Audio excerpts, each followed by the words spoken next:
We all know that silence can be peaceful, but in the desert, silence can also feel endless, heavy, and alive. Imagine standing under a burning sun with no shade, no water, no sound, only the echo of your own breath. Yet in that silence, something sacred happens. This is where Jesus faced hunger, temptation, and triumph. In today's video, we'll talk about the silence before the voice. So let's not waste any time and let's begin. The desert is an ocean of gold and bone. Every direction looks the same, endless, merciless, hollow. The sky burns white and the ground bleeds heat, yet Jesus walks without fear. His robe clings to his skin, dry with dust and sweat, but his eyes hold a calm that no wilderness can shake. There is no sound here, not the cry of birds, not the sigh of rivers, only wind and his breathing. The silence is not empty. It feels alive, like something ancient is waiting to speak. He finds a stone and sits beneath a crooked shadow of rock. The air vibrates with stillness. Every thought that belonged to the world, the crowds by the Jordan, the voice of John, the rush of water, all of it fades. Here, nothing exists but the pulse of the earth and the weight of hunger beginning to stir in his stomach.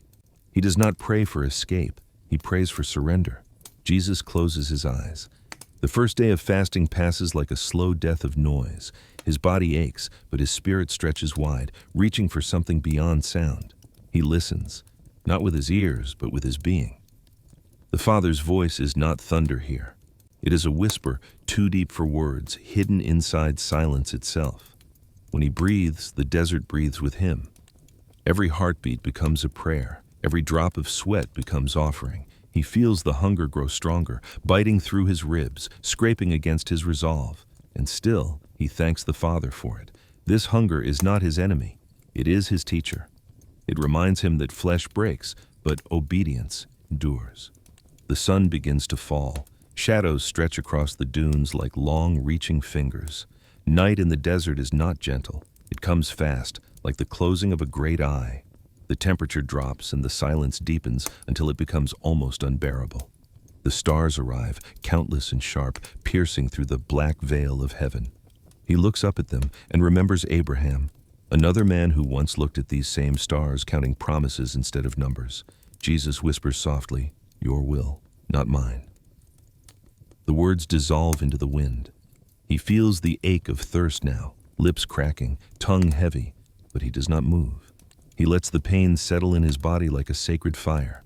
Every discomfort is part of his prayer. On the second day, the world narrows to rhythm. Breathe, wait, endure. His mind flickers with thoughts of bread, of cool water, of home. He remembers the laughter of Mary, the calloused hands of Joseph, the warmth of a small table where love once felt simple. For say, a moment, the ache is not just physical, it's longing. Yet even that, he lays before the Father. The wilderness strips him of every comfort, every illusion of control, until only faith remains. The silence starts to shift. It hums faintly, not as sound, but as presence. Something unseen watches from afar. The air feels heavier, charged, as if waiting for a moment to strike. Still, Jesus does not speak. His focus remains unbroken. The first temptation never begins with a roar. It begins with a whisper that sounds almost kind. By the third day, his legs tremble, his eyes blur, the heat presses against his skull, and the wind feels like knives. Yet there is a strange peace buried beneath the exhaustion. His weakness has become his strength. Every time his flesh cries out for food, his spirit answers with faith. Every time his mind drifts toward relief, his heart turns toward purpose. He looks out over the dunes, waves of gold frozen in eternal motion, and something shifts in the horizon. The air thickens. The silence changes shape. It feels heavier, darker, like a shadow has learned to speak. A presence approaches, unseen, yet unmistakable. It doesn't come in smoke or flame, but in thought, sliding quietly between breaths. It sounds gentle, almost reasonable. It says, "If you are the Son of God." Jesus opens his eyes. The desert, once so still, now hums like a living creature. The wind swirls, carrying words not of faith but of doubt. The voice continues, "Turn these stones into bread." For the first time, the silence breaks. Yet Jesus doesn't rush to reply. He looks down at the stones, lifeless, cold, shaped by time. They gleam faintly in the moonlight, almost like loaves. Hunger twists inside him, sharp and real. But he knows that the deeper hunger, the one the world can't feed, is what he came to face. He finally speaks, his voice steady, low, and final. Man shall not live by bread alone, but by every word that comes from the mouth of God. The wind scatters the words across the desert, carrying them into the night like sparks. The presence hesitates, the air shifts again, uncertain, and for a moment silence returns. But this time, it is different. It is not empty. It is victory in disguise. Jesus closes his eyes once more. The desert listens again, but the stillness now carries power. He breathes deeply, the taste of dust and faith mingling in his throat. The first battle is won, but the night is not over. The silence deepens once more, waiting for the next voice to rise. The wind shifts, the air grows cool, not from mercy but from presence. A shadow glides between the dunes, moving without footsteps, silent but certain. It doesn't rush, it doesn't threaten. It arrives the way thoughts do, quiet, reasonable, convincing. Jesus kneels, hands pressed into the sand, the taste of dust and dryness clinging to his lips. His body trembles under the weight of hunger. It has been many days without food, and his stomach feels hollow, scraping against his ribs like empty vessels. Each breath feels heavier than the last, but his eyes remain clear, fixed on something beyond sight. Then a voice comes, smooth, calm, almost sympathetic. If you are the Son of God, it says, tell these stones to become bread. The words settle in the air like heat. There is no hiss, no snarl, no fire, only suggestion. The stones at his feet seem to shimmer, the way things do when hunger twists reality. Round, pale, shaped by time, they almost look like loaves. Their edges gleam beneath the sunlight as if ready to be broken, shared, consumed. The voice continues, soft but sharp. You've proven nothing by starving. Why suffer? You have power. Use it. End your pain. Feed yourself. Jesus does not move. His hands rest on his knees, his face calm but weary. He knows that tone, the one that disguises temptation as compassion, the kind that doesn't shout but whispers logic. He looks down at the stones again. His hunger screams inside him like fire. The thought of warm bread rises in his mind, soft, fragrant, real. He can almost feel the texture, the comfort, the relief. It would take only one word, one command, but he does not speak it. Instead, he breathes, slow, deep, deliberate. His gaze lifts from the stones to the horizon, to the endless desert where nothing grows, yet everything is alive with meaning. He remembers the words given to Israel long ago, the words of the Father spoken through wilderness generations before this one. And then, in a voice steady and clear, he answers, "It is written, man shall not live by bread alone, but by every word that comes from the mouth of God." The words hang in the heat, cutting through the silence like light through glass. The voice falters, the illusion trembles. For the first time, the desert feels alive again, not empty but holy. Jesus lowers his head, the hunger remains, his body still aches, his lips still crack. But within him, something deeper is fed, obedience. The very act of refusal becomes nourishment. He feels the Father's nearness again, not in sound or sign, but in peace, the kind of peace that grows only in surrender. The shadow stirs again, uneasy now. It cannot touch him, yet it lingers. The voice hardens, losing its false warmth. "You refuse to eat," it says. "You choose suffering when you could have power. What kind of son does that make you?" But Jesus doesn't reply. The question dissolves into the wind.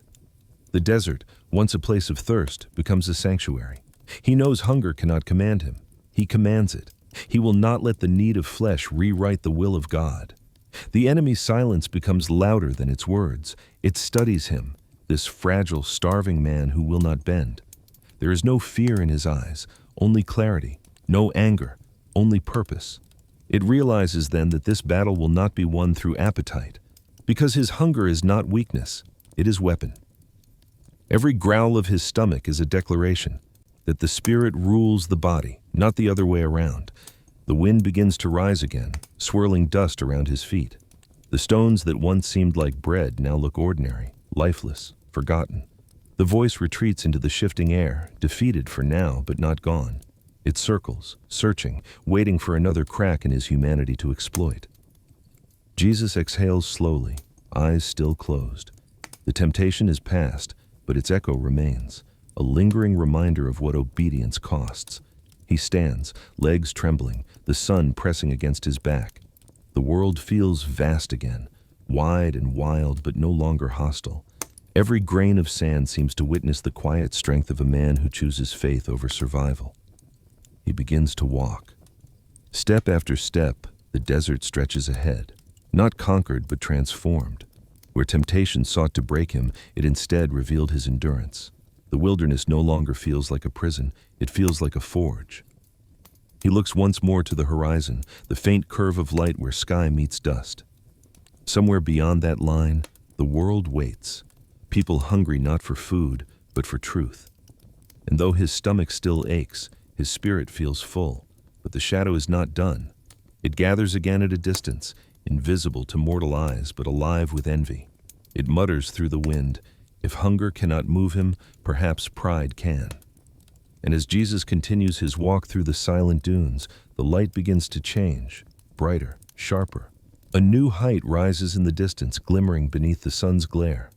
The desert watches once more as the next test prepares itself, not in hunger, but in glory. The desert gives way to vision. One moment, Jesus stands among shifting dunes. The next, he finds himself high above the earth, where the air thins and the wind howls like a living thing. The city sprawls far below, Jerusalem gleaming in the sun's glare, the temple at its heart burning bright like a crown of stone and gold. The pinnacle rises sharp and narrow beneath his feet. One wrong move, and he would fall into the void. The shadow stands beside him.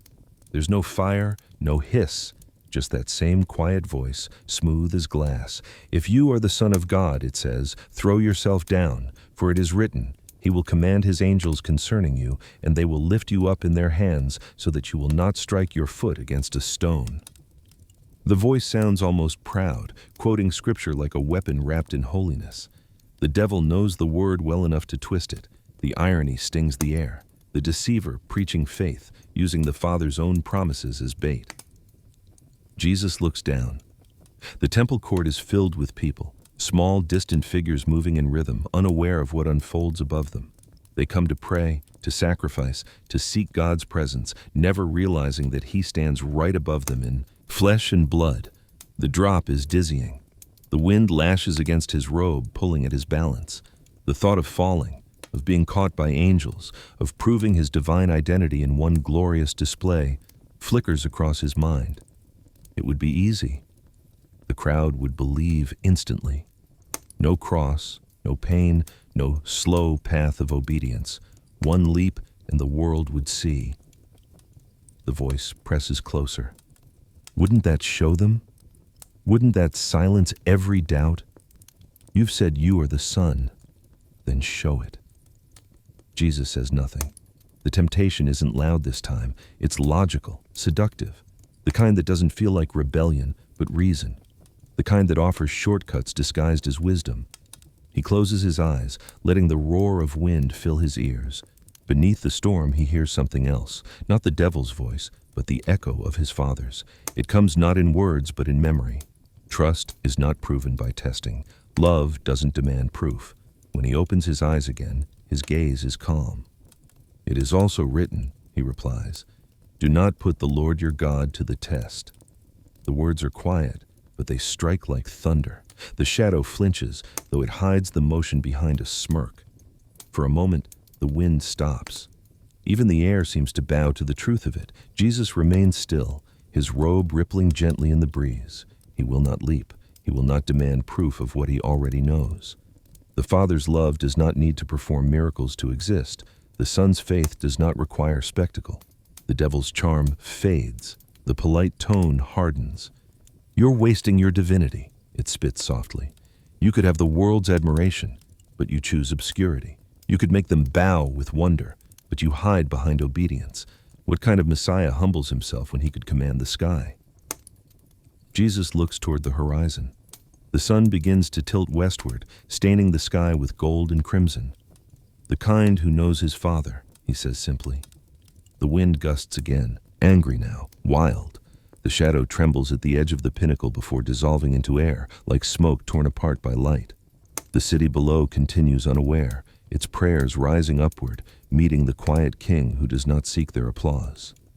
Jesus steps back from the ledge. His heart is steady, though his body weakens. The enemy's voice fades, but not completely. Somewhere deep in the wilderness, it slithers through the silence, regrouping, plotting a new angle. Pride could not break him, but temptation never stops after defeat. It only changes shape. He descends slowly from the height, sandaled feet returning to the solid ground of the desert. The noise of the city fades behind him, replaced once again by the hollow hum of wind and solitude. The silence feels heavier now. It's not just quiet, it's thick, pressing, alive with memory. The sun drops lower, casting long shadows across the dunes. Each step feels slower than the last.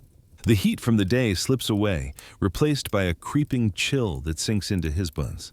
The wilderness no longer burns. It freezes. The air sharpens, cutting at his throat. The first star appears, faint and distant, trembling in the growing dark. He wraps his arms around himself, sitting once more upon the sand. The desert night has teeth. It bites at his skin, steals his breath. His strength, stretched thin from hunger and trial, begins to wane. The loneliness deepens. The voice of the Father, once near, now feels distant, not gone, but veiled. He tilts his head toward the heavens. The stars stare back, silent witnesses to his struggle. The same stars Abraham saw, the same that shone over Bethlehem, now watch the Son of God wrestle not with demons, but with absence. The desert silence returns, different this time. It is not the stillness of waiting, but the stillness of exhaustion. The battle of pride has ended, but a new trial begins. The quiet one, where nothing speaks, and faith must stand alone in the dark. Jesus closes his eyes, the sand cold beneath him. The wind whispers through the dunes like a sigh, carrying the faint scent of night. He breathes deeply, slowly, letting the emptiness settle over him like a cloak. The stars above burn steady, but their light feels distant, dim. And as the last warmth of day disappears, the desert folds into shadow.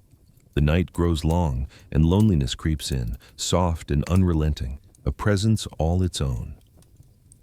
The night comes suddenly, not gently, but like a heavy curtain drawn across the desert sky. The heat that scorched his skin hours ago disappears without warning, replaced by a chill that bites to the bone. The wind turns sharp, whispering low through the dunes, as if mocking the warmth that once was. Jesus draws his robe tighter, but it's thin, threadbare, meant for travel, not shelter. Sand gathers against him, cold and rough, creeping into every fold. The wilderness that glowed gold by day now turns to gray and black, colorless, endless, alive only with breath and memory. He kneels, head bowed, hands buried in the cold earth. The stars are hidden tonight. Clouds blot them out, thick and unmoving. It feels wrong, almost personal. The sky that once promised the Father's glory now refuses to shine. He looks upward, but there is nothing to see, only darkness staring back. The silence is so deep it hums in his ears. He whispers into that emptiness, "Father, are you still here?" The sound barely escapes his lips before the wind swallows it whole. In the distance, the dunes shift, sighing like waves on a ghostly shore. Every sound echoes, a pebble rolling, the brush of sand, his own heartbeat. Solitude wraps tighter than the cold. He feels it pressing on his chest, not his fear, but his ache. Memories rise unbidden, Bethlehem first, the smell of hay and dust, the sound of Mary's voice humming softly in the night. Her lullaby wasn't just for a child, it was a prayer, woven in every note. He remembers her hands, trembling but gentle as she held him close. The faint glow of a lantern, Joseph's silhouette watching from the doorway, tired but steadfast. Those memories flicker now like dying embers in a long, dark winter. The warmth they once gave fades too quickly, swallowed by the cold breath of the desert. He wonders, not in doubt but in longing, what his mother would think if she saw him now, alone, starving, worn thin beneath the same sky that once guided her to his birth. He presses a hand against his chest, feeling the slow rhythm beneath his ribs. "Your will," he murmurs. The words taste like dust, but ring like truth. The cold deepens. His fingers stiffen. The night air feels alive, not hostile, but testing, searching. Every gust of wind seems to ask the same question. Do you still trust him? He does not answer aloud. He closes his eyes and breathes instead. The desert has no mercy, but he doesn't seek mercy, only purpose. Every shiver, every ache, every sleepless moment becomes an offering. This is obedience not in action, but endurance. A small sound cuts through the dark, a jackal's cry, sharp and distant, then another, closer.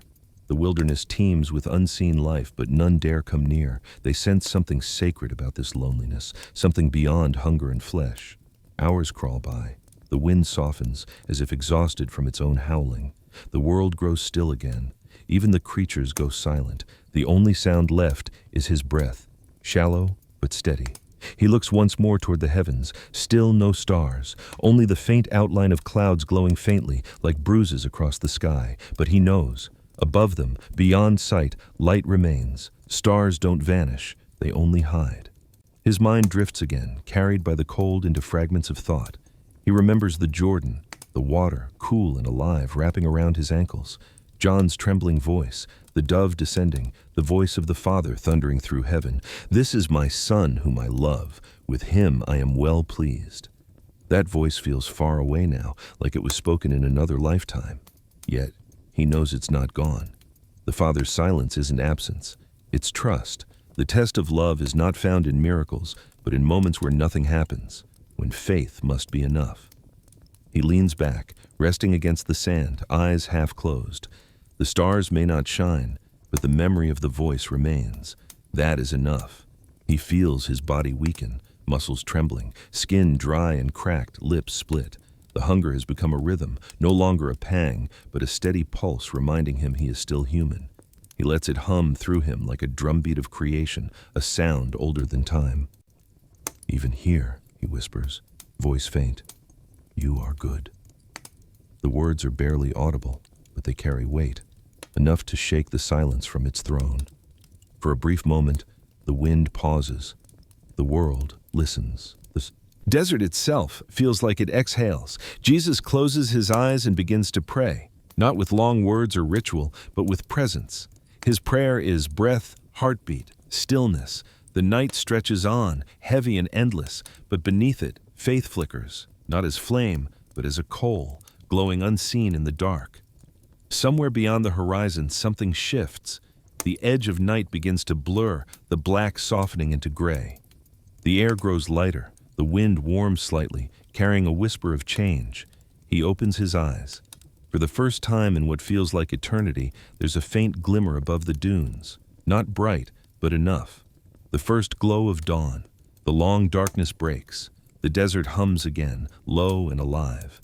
Jesus breathes deeply, and though his body trembles, his spirit stands firm. The Father's silence has spoken its purpose, endurance.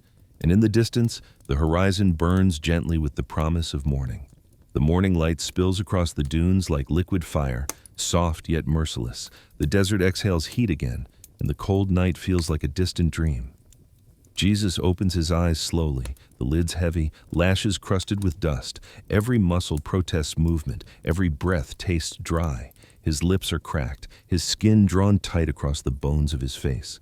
The hunger has become part of him now, not an ache, but a constant companion. It hums beneath his ribs, whispering, reminding him that he is made of both dust and divinity.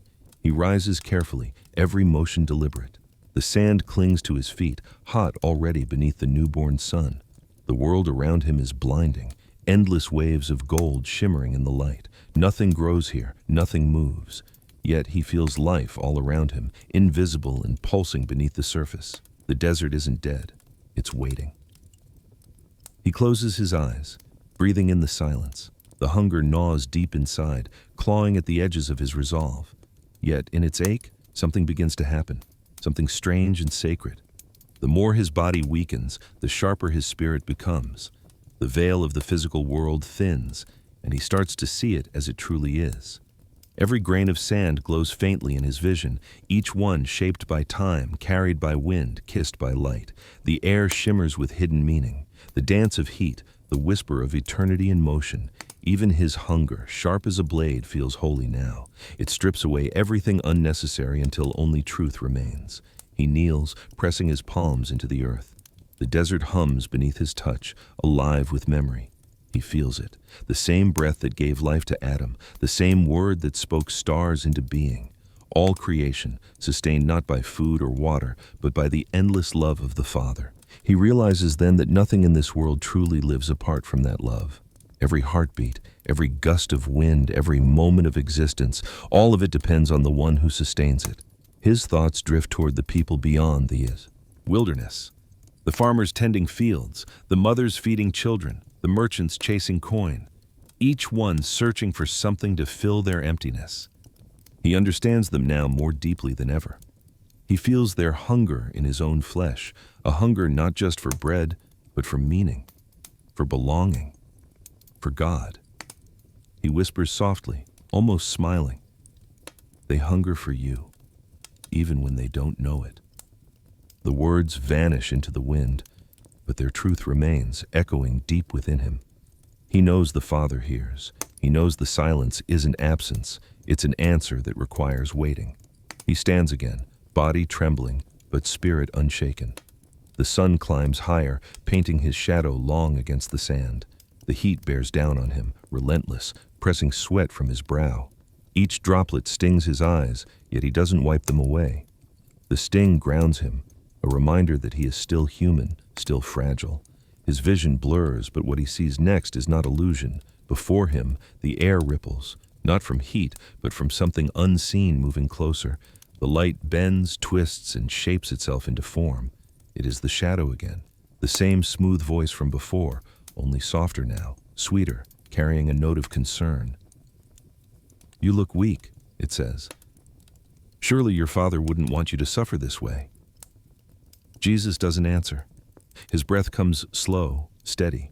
The voice continues, circling him like a serpent through grass. "Look around you," it says. "What is this obedience earned? No one is here, no angels, no comfort. You starve, you tremble, and heaven stays silent." It pauses, studying his face. "Maybe it's time to help yourself. You have the power, don't you? The world is yours to command.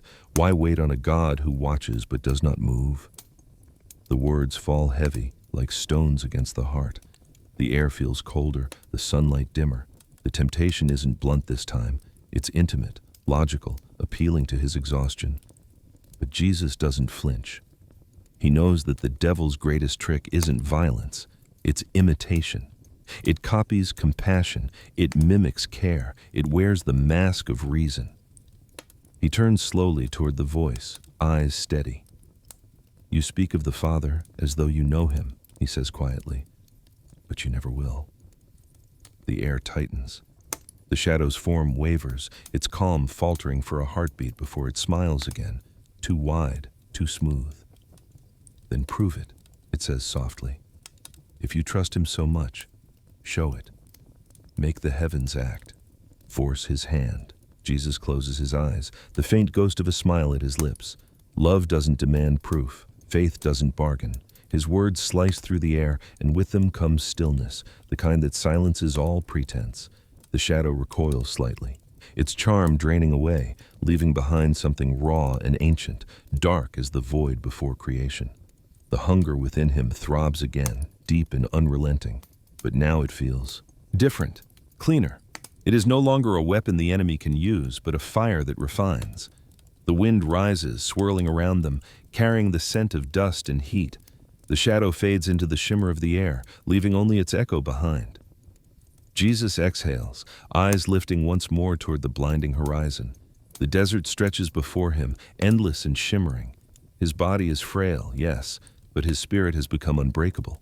Hunger has taught him what fullness truly means. The body starves, but the soul feasts on love that never fades.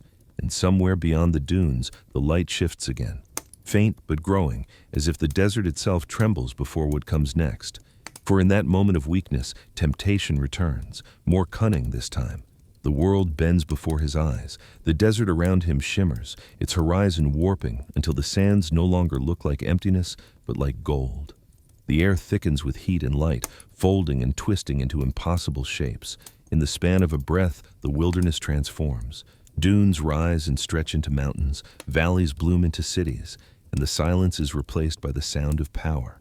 The mirage feels real. The voice returns, smooth and confident, no longer subtle but commanding. Look, it says, at what could be yours. Jesus lifts his gaze. Before him lies a vast and perfect vision, kingdoms glittering beneath a sun that never sets. Towers pierce the heavens, armies march in formation, their armor shining like mirrors. Rivers gleam like molten silver, and thrones of every kind rise across the earth. Each one promises dominion, authority, ease.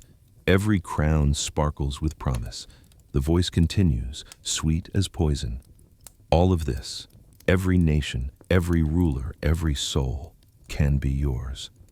No suffering, no rejection, no cross, just one small thing. The air grows colder. Bow, the voice says, and it will all be yours. The offer hangs between heaven and earth like a snare disguised as mercy. Jesus stands still, the light of the illusion flickering across his face. His body is worn, his hands trembling slightly from weakness, yet his eyes remain clear. He looks at the kingdoms, at their grandeur, their motion, their hollow beauty. He sees temples built in his name, banners waving with his likeness, voices shouting his glory, but not the Father's. It is all dazzling, and it is all dead. He can feel the temptation pressing close, the promise of immediate peace, of authority without pain, of redemption without blood. It is not greed that tempts him, but the shortcut, the easy road. No nails, no agony, no cross. The world could be saved perhaps, but not transformed. Love would be traded for control. The shadow's words slide closer. You were born for greatness. The world would listen to you. You could feed every hungry soul, heal every wound, fix everything broken, if only you would take your rightful throne. All you need is to bow. Once. Jesus closes his eyes. The hunger, the weariness, the loneliness, all of it converges in that single moment. The voice almost sounds kind now, almost tender, as if it truly understands. He breathes in the heat and lets it sear his lungs. When he opens his eyes again, he looks not at the illusion, but through it. The towers flicker, the armies blur, the beauty trembles, thin as smoke. You speak of kingdoms, he says quietly, but they are built on sand. The shadow's tone sharpens. And what will you build yours on? On suffering? On death? On a cross? Who will follow a king who dies? Jesus looks upward, to the unseen sky that the illusion hides. The ones who know the truth, he answers. His voice grows stronger, cutting through the air like a blade. It is written, you shall worship the Lord your God and serve him only. The words echo like thunder, not loud but eternal. The illusion fractures, first a crack, then a storm. The perfect cities begin to crumble, their walls turning to dust. The crowns melt into ash. The rivers dry up, and the light collapses back into the searing glare of the desert sun. The shadow recoils, twisting, its false calm shattering. Its voice hisses, but no words form, only fury. The sound of its rage ripples across the dunes like a storm breaking against stone. The earth trembles, the sand shifting, as if the desert itself reacts to the power of truth. Jesus remains unmoved. His bare feet sink into the trembling ground, but he does not fall. The mirage dissolves completely, leaving only emptiness, hot, dry, endless. The silence that returns is deafening, as if even the wind fears to speak. The adversary fades, not destroyed, but driven away. For now, the battle is won, but victory feels like exhaustion. The temptation's voice may have gone silent, yet its echo lingers in the air, whispering of what could have been. Jesus falls to his knees, not in defeat, but in the quiet weight of obedience. His body shakes from hunger and weariness, his breath shallow and uneven. The desert has seen him hungry, cold, and tempted. and now it witnesses him victorious, though worn to the bone. He looks out over the barren horizon. The world stretches endlessly before him, stripped of illusion, raw and real. There are no cities, no armies, no thrones, only sand and ski, but in that emptiness, he sees something far greater, the beginning of a kingdom that no mirage can imitate, no shadow can corrupt. It will not come through dominance, but through surrender. Not by force, but by love. It will come through pain, through nails, through blood, a throne built on sacrifice, not gold. He presses a trembling hand to his heart, though weak, it beats steady. The Father's will still flows through him, unseen, unbroken. Your kingdom, he whispers, not mine. The wind stirs again, soft this time, brushing against his face like a whisper of approval. The trembling ground stills. The world goes quiet once more. The enemy has withdrawn, but its absence leaves a hollow space in the air, a silence heavier than before, the kind of silence that doesn't comfort, but reminds. The battle is not over. The darkness hasn't given up, it has only stepped back to wait. Jesus remains still for a moment longer, the desert vast and empty around him. The sun burns overhead, merciless but pure.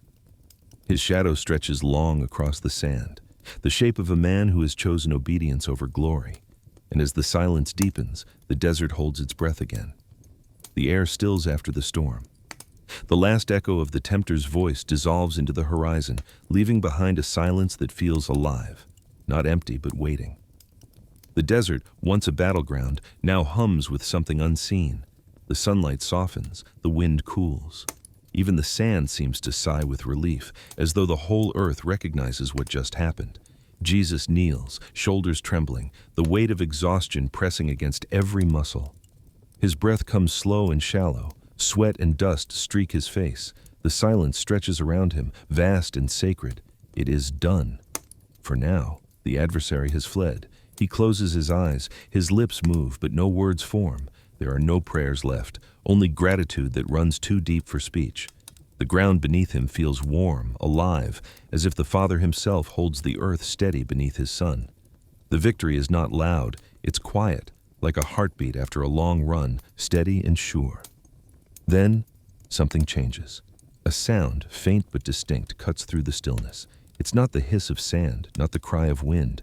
It's softer, like the brush of wings. A shimmer moves through the air, barely visible in the heat's haze. The light bends, deepens, and from the edges of the sky they come. Angels. They descend without fanfare, no thunder, no blaze, only presence. They move like the wind itself, unseen yet undeniable. The air glows faintly around them, carrying warmth that isn't of the sun. They do not touch the ground at first. They hover, reverent, surrounding him in a circle of quiet majesty. One kneels beside him, its form barely distinct, like light given shape. A hand, weightless yet solid, rests upon his shoulder. The touch is cool, steadying, and through it flows strength that doesn't belong to this world. Rest, the angel whispers. The word doesn't travel through the air. It speaks directly into the space between spirit and flesh. Jesus exhales, the tension leaving his body. His head bows, and for the first time in 40 days, he allows himself to lean, to be held. The angels move closer, their light folding around him like a cloak. One brings water that gleams like glass. Another holds bread, simple and unbroken. He takes the bread, small and warm in his hands. The first taste is gentle, humble, no miracle, just nourishment. Each bite carries more than sustenance. It carries understanding. This is what the tempter never knew, that power without obedience is nothing, and that love, even in hunger, never breaks. The angels say nothing more. They work in silence, their every motion deliberate and filled with reverence. They wash his face with water that seems to carry the scent of rain, wipe away the dust from his hands, and bind the small cuts across his feet. They move like servants, but every gesture feels like worship. The air hums low, resonant, as though heaven itself has stooped down to this patch of earth. The desert no longer feels like a place of trial. It feels like a sanctuary. The same ground that saw struggle now bears peace. Above, the light deepens. The sun lowers, painting the sky in fire. Gold melting into crimson, crimson softening into violet. The horizon glows with warmth that seems almost holy. It feels like heaven is exhaling, the universe realigning after the clash of good and evil. Jesus lifts his eyes toward the fading light. His face is calmer now, though pale. Strength seeps back into him slowly, not through might, but through peace. He looks at the angels, not in command, not in awe, but in recognition. They are his Father's messengers, brothers of another realm, companions in the long story of redemption. One of them meets his gaze. No words are spoken, but understanding passes between them, the silent acknowledgement that this victory, though unseen by men, echoes across eternity. He stands, unsteady at first, but steady enough. The angels remain around him, their light weaving faint trails through the dusk. They do not leave immediately. They linger, as if unwilling to break the stillness. The desert wind carries the faint scent of rain, though no clouds are in sight. Life stirs beneath the sand. Small creatures, waking as night approaches, unaware they move upon holy ground. Jesus looks out across the horizon once more. The sky fades into deep blue, and the first stars blink awake, small but fierce. The same stars that hid from him before now burn brightly above. They shimmer like eyes watching from heaven, bearing witness to what has taken place: the Son's obedience, the Father's faithfulness, and the enemy's retreat. He breathes deeply, the cool air filling his lungs. The pain in his body remains, but it feels lighter now, purified by purpose. Every ache has meaning. Every scar will tell a story. The angels begin to ascend, one by one, their forms dissolving into the twilight. The light that surrounded him fades gradually, until only the desert remains, quiet, vast, sacred once again. The last angel hesitates, glancing back as if to say, "You are not alone." And he isn't. The wind stirs again, lifting grains of sand that glimmer like sparks in the fading light. The world holds its breath. Above him, the heavens stand still, in awe, perhaps, of what obedience has accomplished in weakness. Jesus sits once more upon the sand, now calm, his spirit anchored. The wilderness feels gentler. Now, not because it has changed, but because he has. The fight is over, and yet the victory feels strangely weighty. He looks at his hands, the same hands that refuse the world's kingdoms, the same hands that will one day bear nails. Victory doesn't feel like triumph. It feels like surrender, quiet, costly, eternal. And as the night deepens and the wind cools, he lowers his head, eyes fixed on the darkening horizon. The peace of that moment fades into reflection, what victory truly means. The wind has changed. It no longer howls like an enemy, but sighs like an old friend. The desert, once a furnace of trial, now feels gentle, vast, still, alive. Jesus walks slowly through the soft dunes, his feet pressing shallow prints into the sand that the breeze does not dare to erase. The air hums faintly around him, as if every grain carries the echo of heaven's approval. The battle is over. The adversary is gone. Only peace remains, not the fragile kind that breaks under weight, but the deep, steady kind born from obedience. He moves without hurry. Every step carries the rhythm of purpose. The silence no longer mocks him, it listens.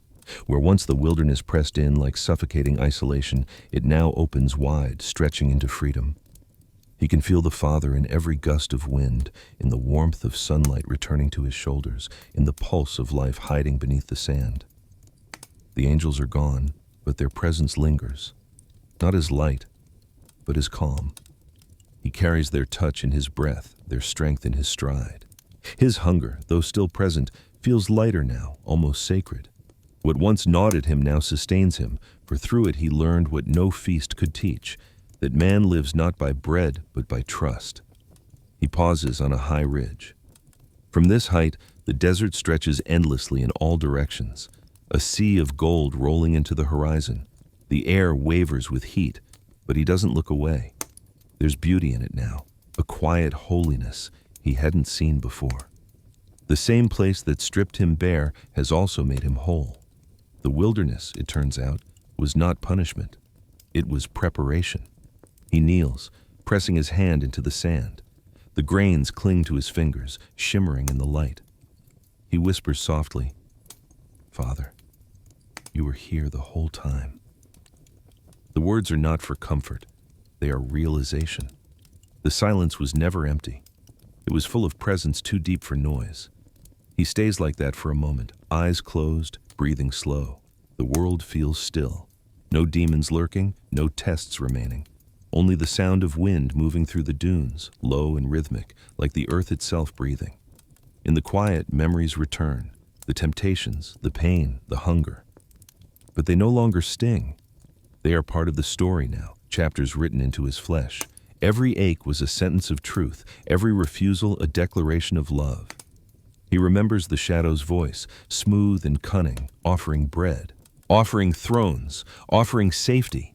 Each offer was a mirror of human weakness, and yet he faced them not with power, but with faith. He smiles faintly. Victory didn't roar. It whispered. It came not through dominance, but through endurance. He stands again, feeling the strength return to his body. His legs no longer tremble. The horizon beckons, not as escape, but as calling. Beyond the sands lie towns, rivers, people, hearts that hunger in ways deeper than food. He knows them. He feels them. The same hunger that once clawed inside him burns in them every day, though they feed it with things that never satisfy. He starts walking, each step steady, each breath even. The desert wind trails behind him, swirling in small bursts of dust like the wilderness itself bowing as he leaves. The journey ahead is long. Roads of rejection, faces of doubt, the weight of a cross waiting at the end.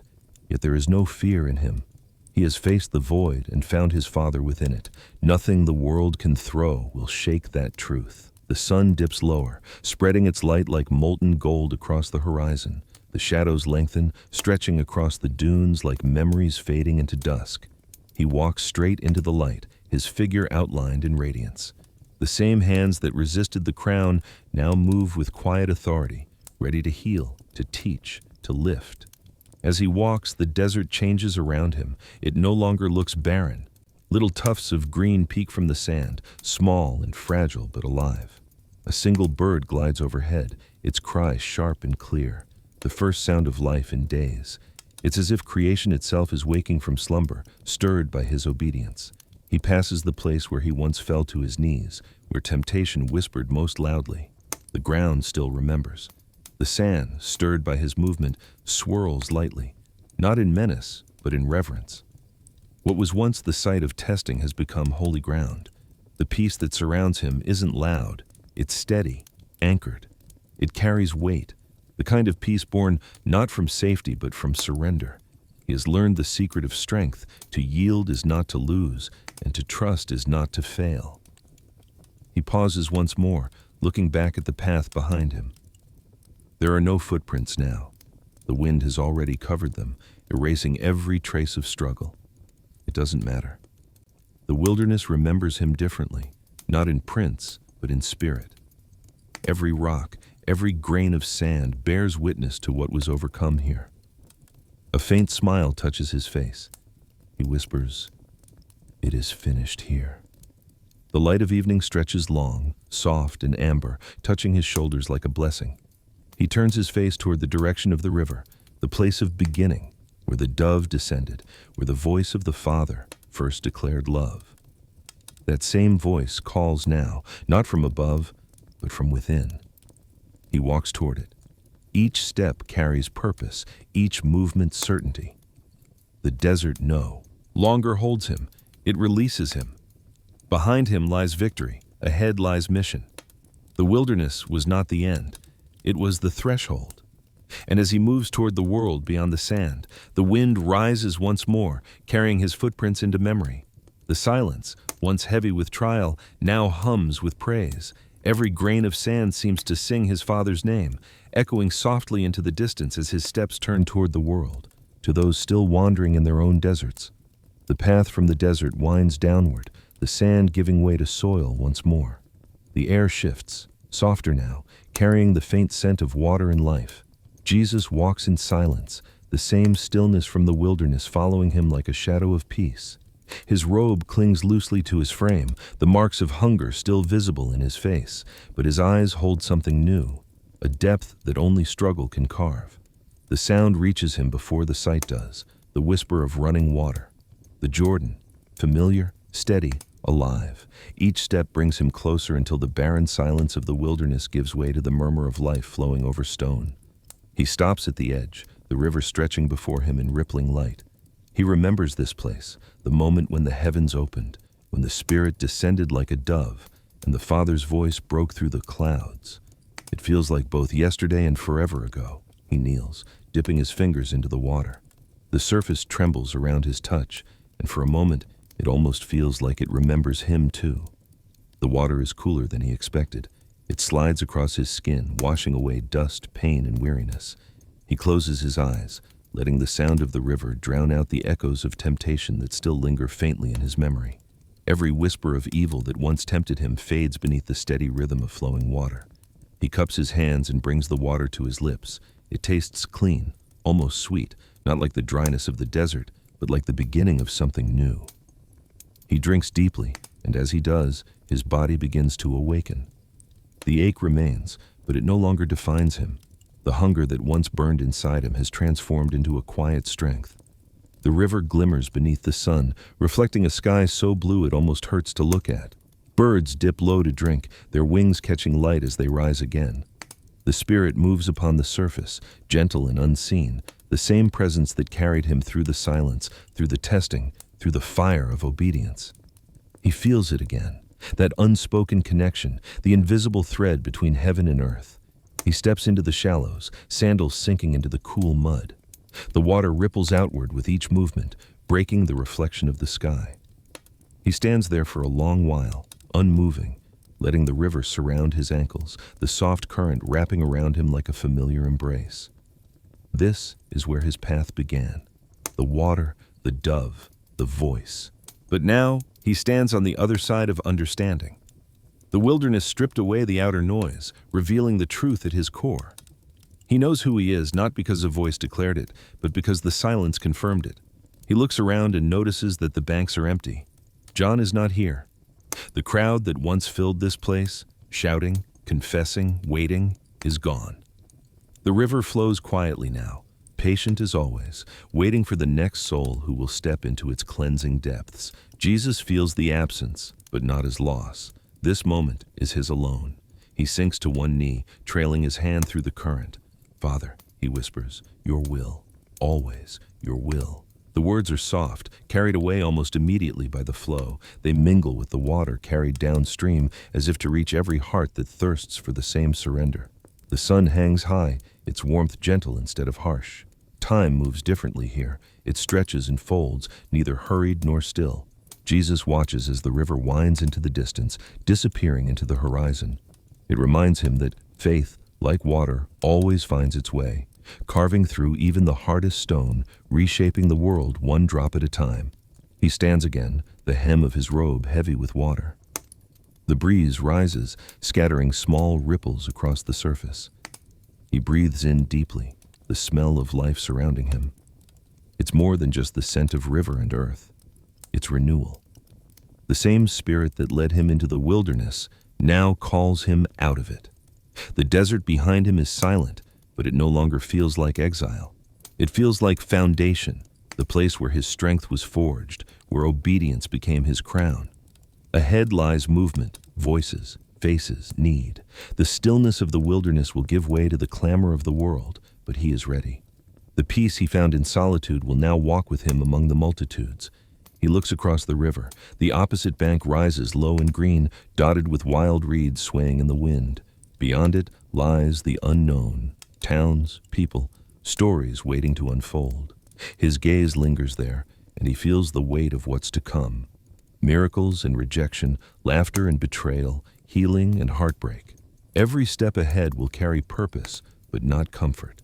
He takes one last look at the water, then steps out slowly. The mud pulls at his feet before releasing them, as if reluctant to let him go. Droplets trail down his robe, glistening in the sun like tiny stars. He glances back at the river once more, and the faintest smile touches his lips. "Thank you," he says quietly. Whether it's to the water, to the Spirit, or to the Father, only heaven knows. But the words carry power. They are gratitude and readiness, bound together in one breath. He begins to walk, the river at his back, the world before him. The path ahead is no longer barren. It hums with the rhythm of divine purpose.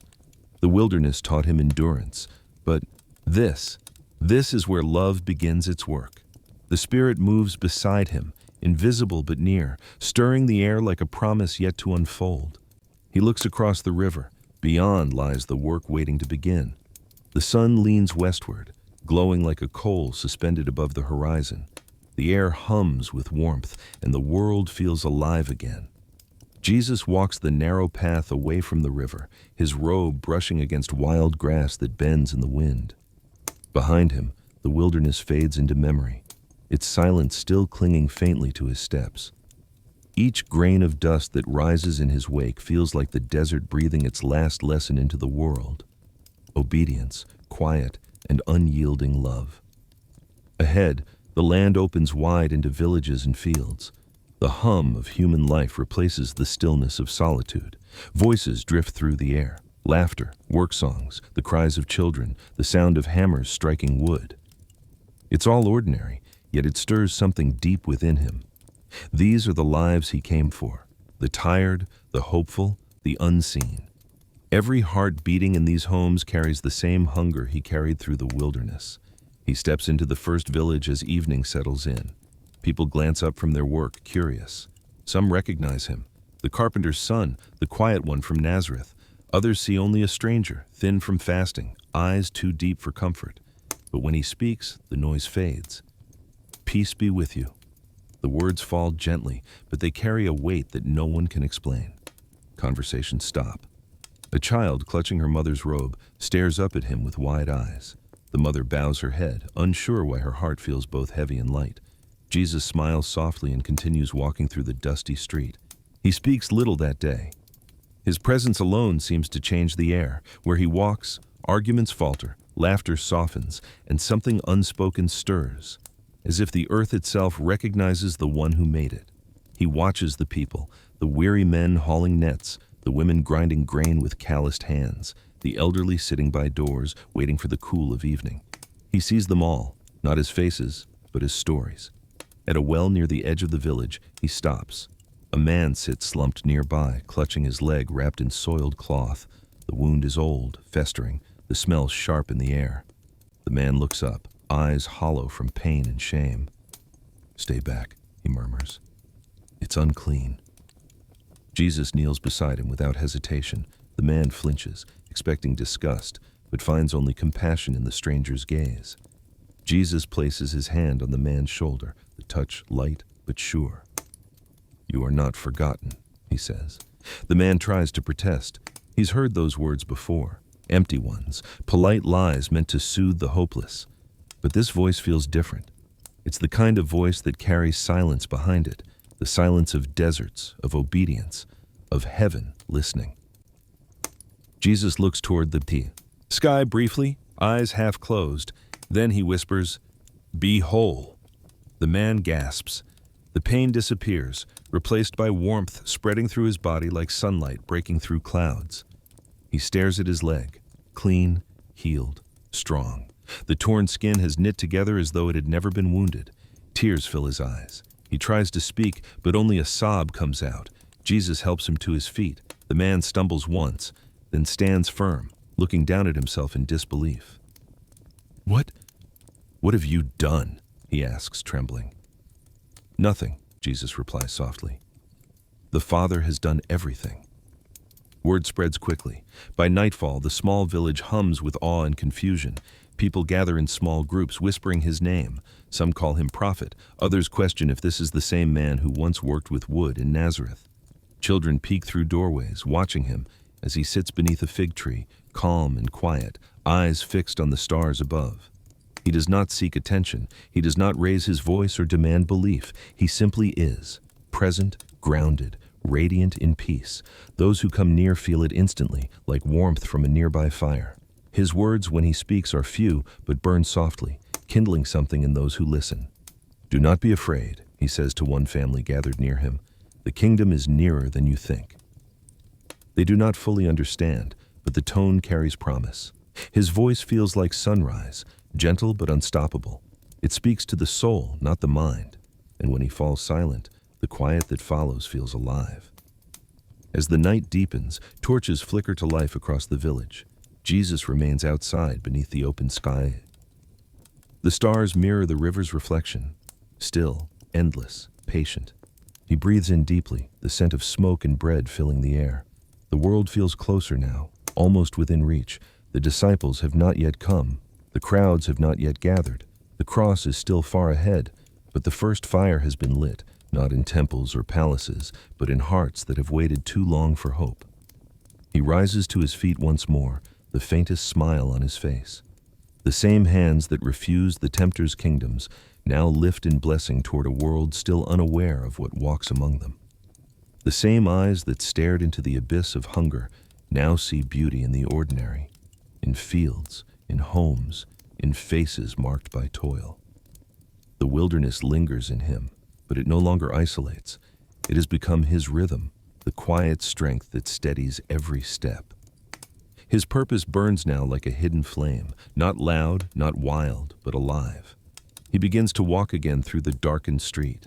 Behind him, the healed man follows silently, unsure why his heart feels both light and heavy. The night hums with peace.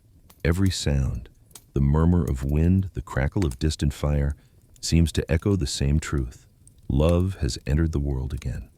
From wilderness to crowd, the voice that conquered silence now calls. Others.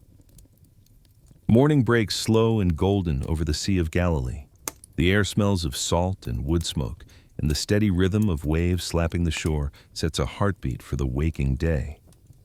Jesus walks along the water's edge, sandals brushing against the damp sand, his robe catching the faint mist that drifts off the lake. The world feels alive again. Birds rise in slow circles overhead, and the sound of distant laughter carries faintly from the village behind him. He has walked far since the river, through towns and open fields, through places where his words sparked questions in quiet hearts. But here, by the sea, the air feels different. Still simple, still waiting. Ahead, he sees them, men bent over nets heavy with water and failure. The night's catch has been poor. Their faces are tired, streaked with sweat and the grit of long labor.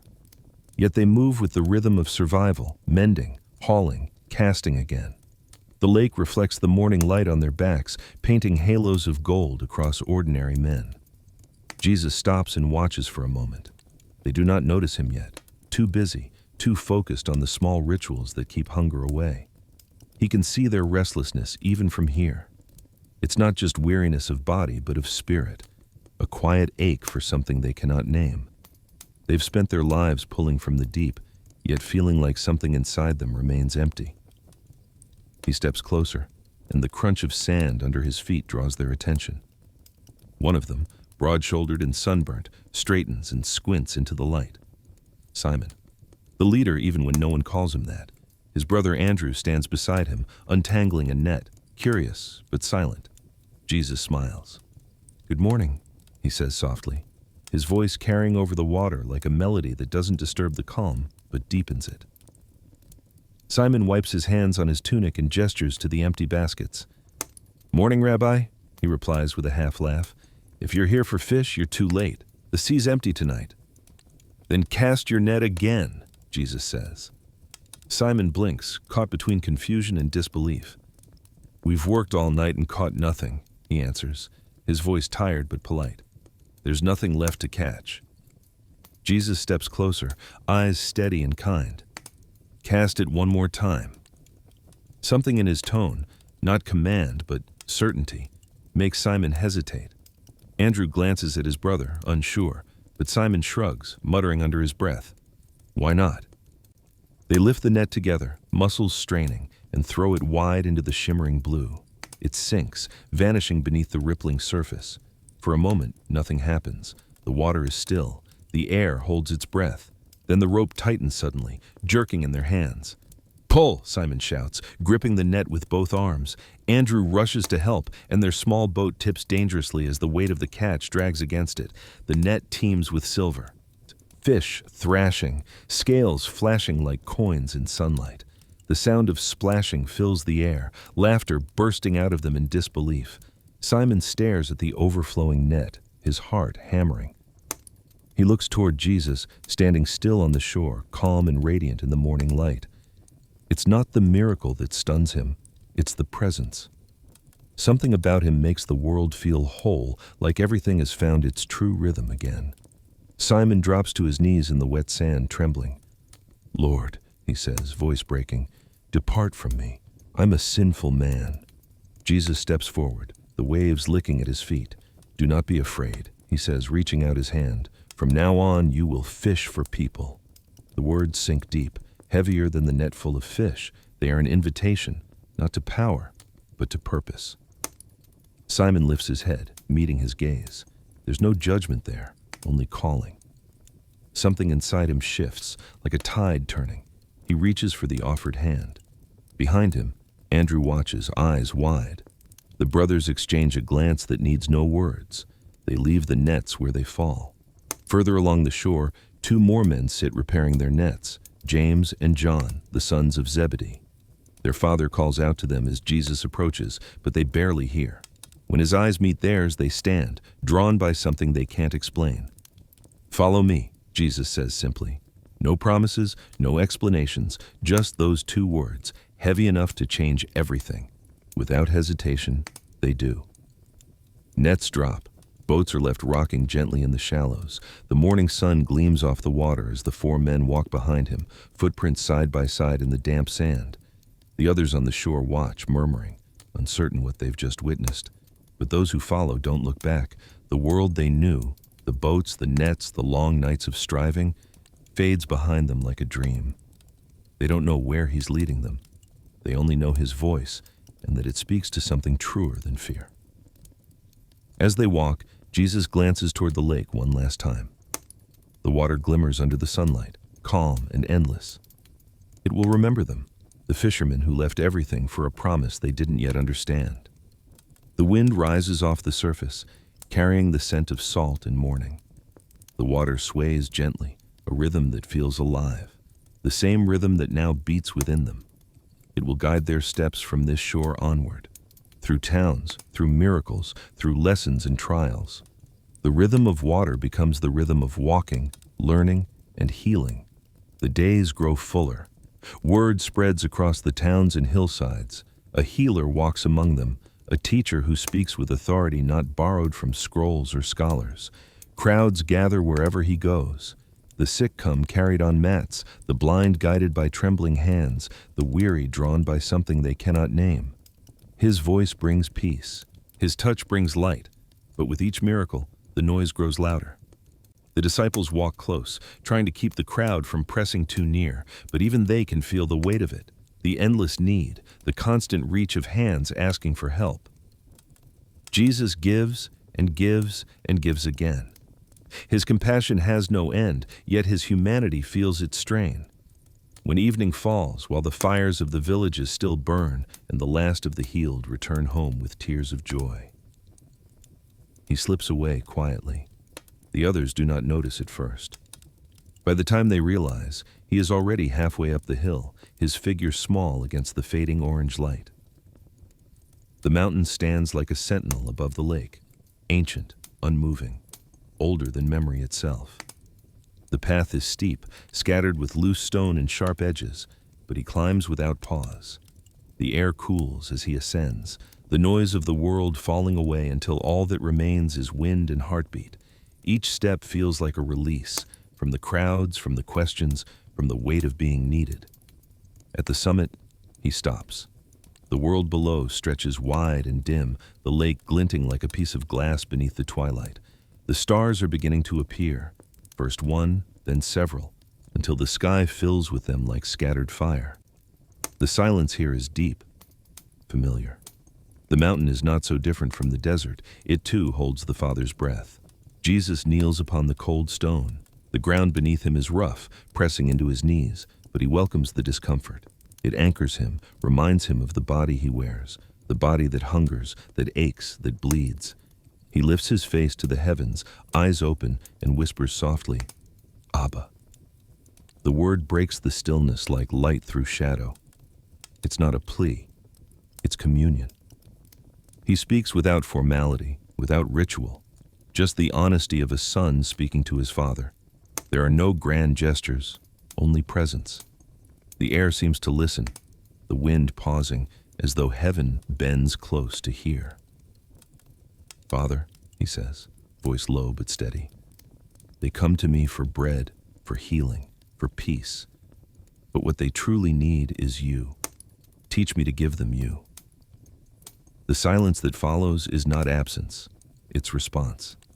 The Father's voice doesn't come as sound, but as stillness, wrapping around him like a mantle. It fills the cracks left by exhaustion, the emptiness carved by constant giving.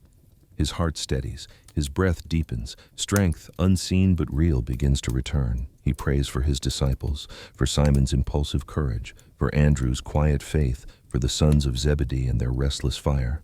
He prays for those who follow from afar, for the mothers and fathers who believe yet struggle to trust, for the sick who still wait.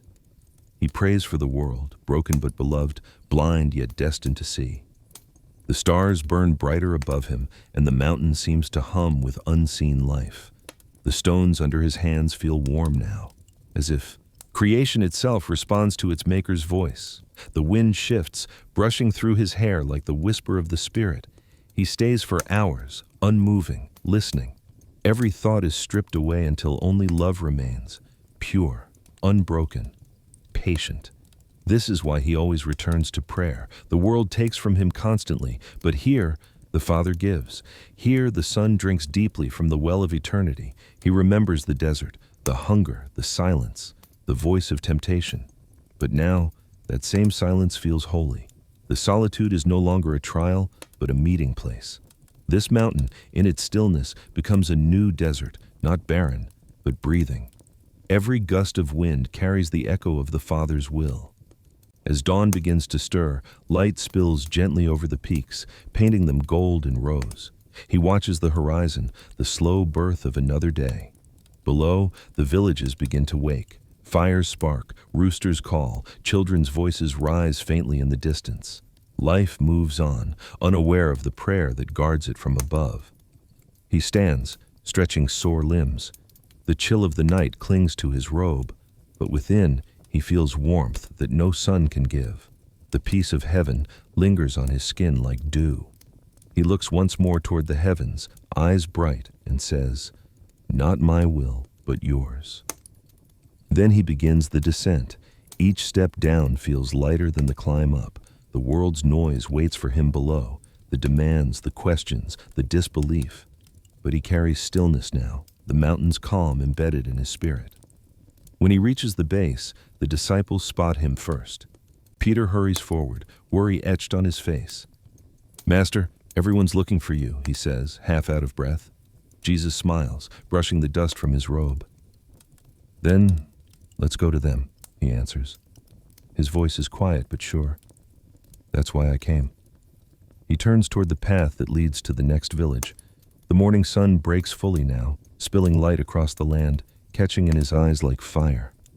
He walks forward, steady, focused, filled. From solitude to service, he descends again, ready to face crowds and questions.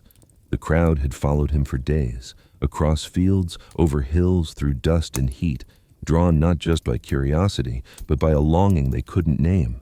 They came limping, hungry, carrying children, leaning on staffs, some carried on mats, men who'd given up on work, women who'd given up on hope. The broken gathered around him like waves against a rock. Jesus stood among them, his robe fluttering faintly in the wind, eyes scanning faces lined with desperation. He saw it clearly, hunger, not just of body, but of soul. They weren't here for spectacle. They were here because something inside them recognized that his presence filled what the world could not. He began to teach. The words flowed like cool water over parched ground. He spoke not from scrolls or temple authority, but from the place where heaven touched the human heart. His words were simple, about seeds, soil, forgiveness, mercy. Yet each syllable carried the weight of eternity. People leaned forward, forgetting the ache in their feet, the emptiness in their stomachs. The day stretched long, and still they listened. When the sun began to dip, the disciples approached, worry etched across their faces. "Master," one said, "send them away. It's late. There's no food here." Jesus looked out at the crowd again. Over 5,000 men, not counting women and children, a sea of humanity, tired but hopeful.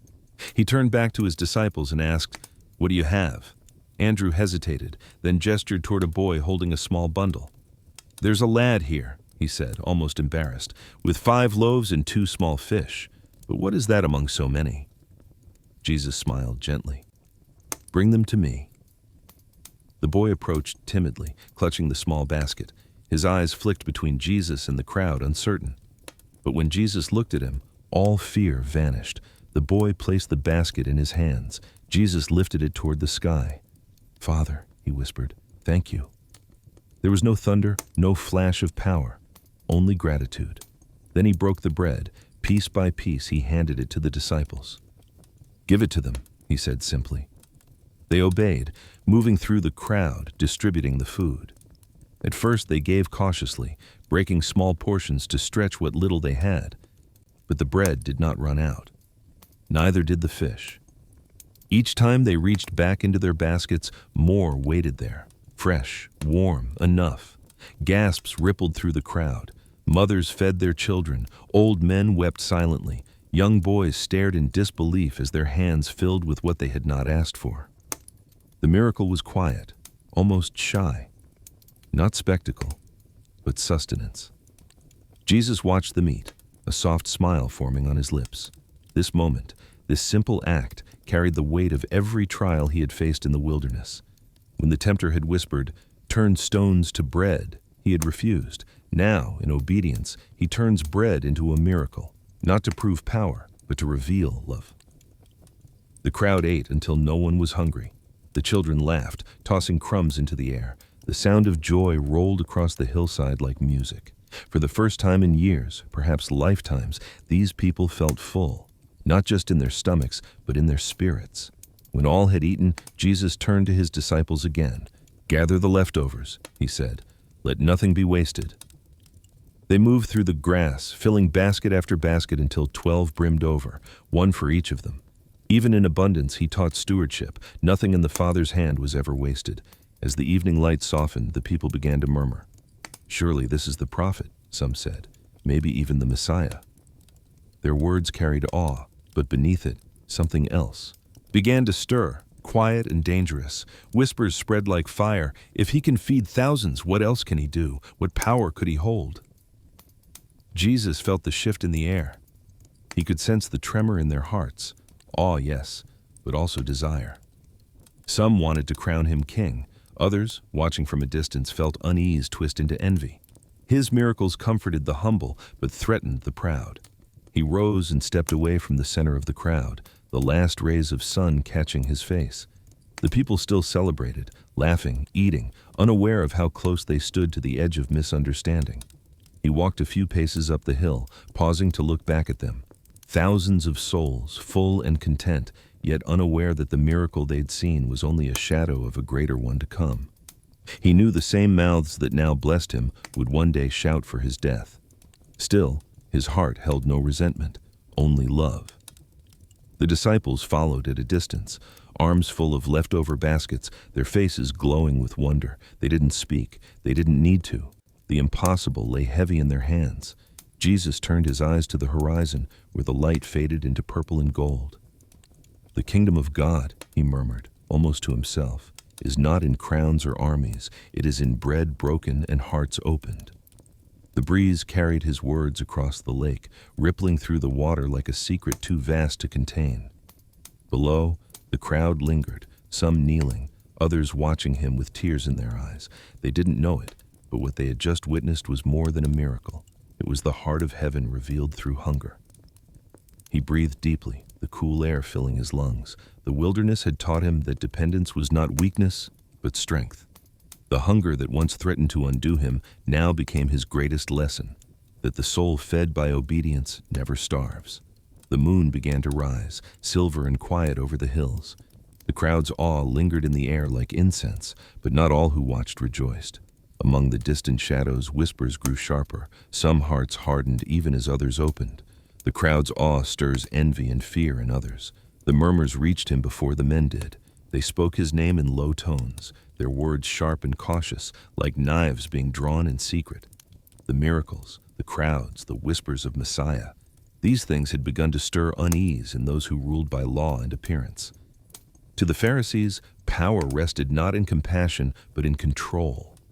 And here was a man who healed without permission, forgave without ritual, and spoke to the unclean as though they were beloved. When they finally approached him, they came not as seekers, but as judges. Their robes were fine, their expressions rehearsed, faces that had forgotten wonder. "Teacher," one said, voice smooth with false respect, "we have heard you speak of forgiveness, yet only God can forgive sins. Who do you think? You are?" Jesus met their gaze, his expression calm but piercing. Around them, the crowd fell silent, waiting. Even the wind seemed to still, sensing the tension hanging in the air. "Who do I think I am?" he repeated softly. Then his eyes shifted toward the man lying nearby, a paralytic brought by friends through the roof only moments before. The dust from their efforts still floated in the air. The man's eyes darted between the Pharisees and Jesus, fear and hope fighting within them. "Your sins are forgiven," Jesus said again to the man. A murmur rippled through the Pharisees like a tremor. "Blasphemy," one hissed. "Only God can do that." Jesus turned back to them. His voice didn't rise, yet it carried power. "Tell me," he said, "which is easier?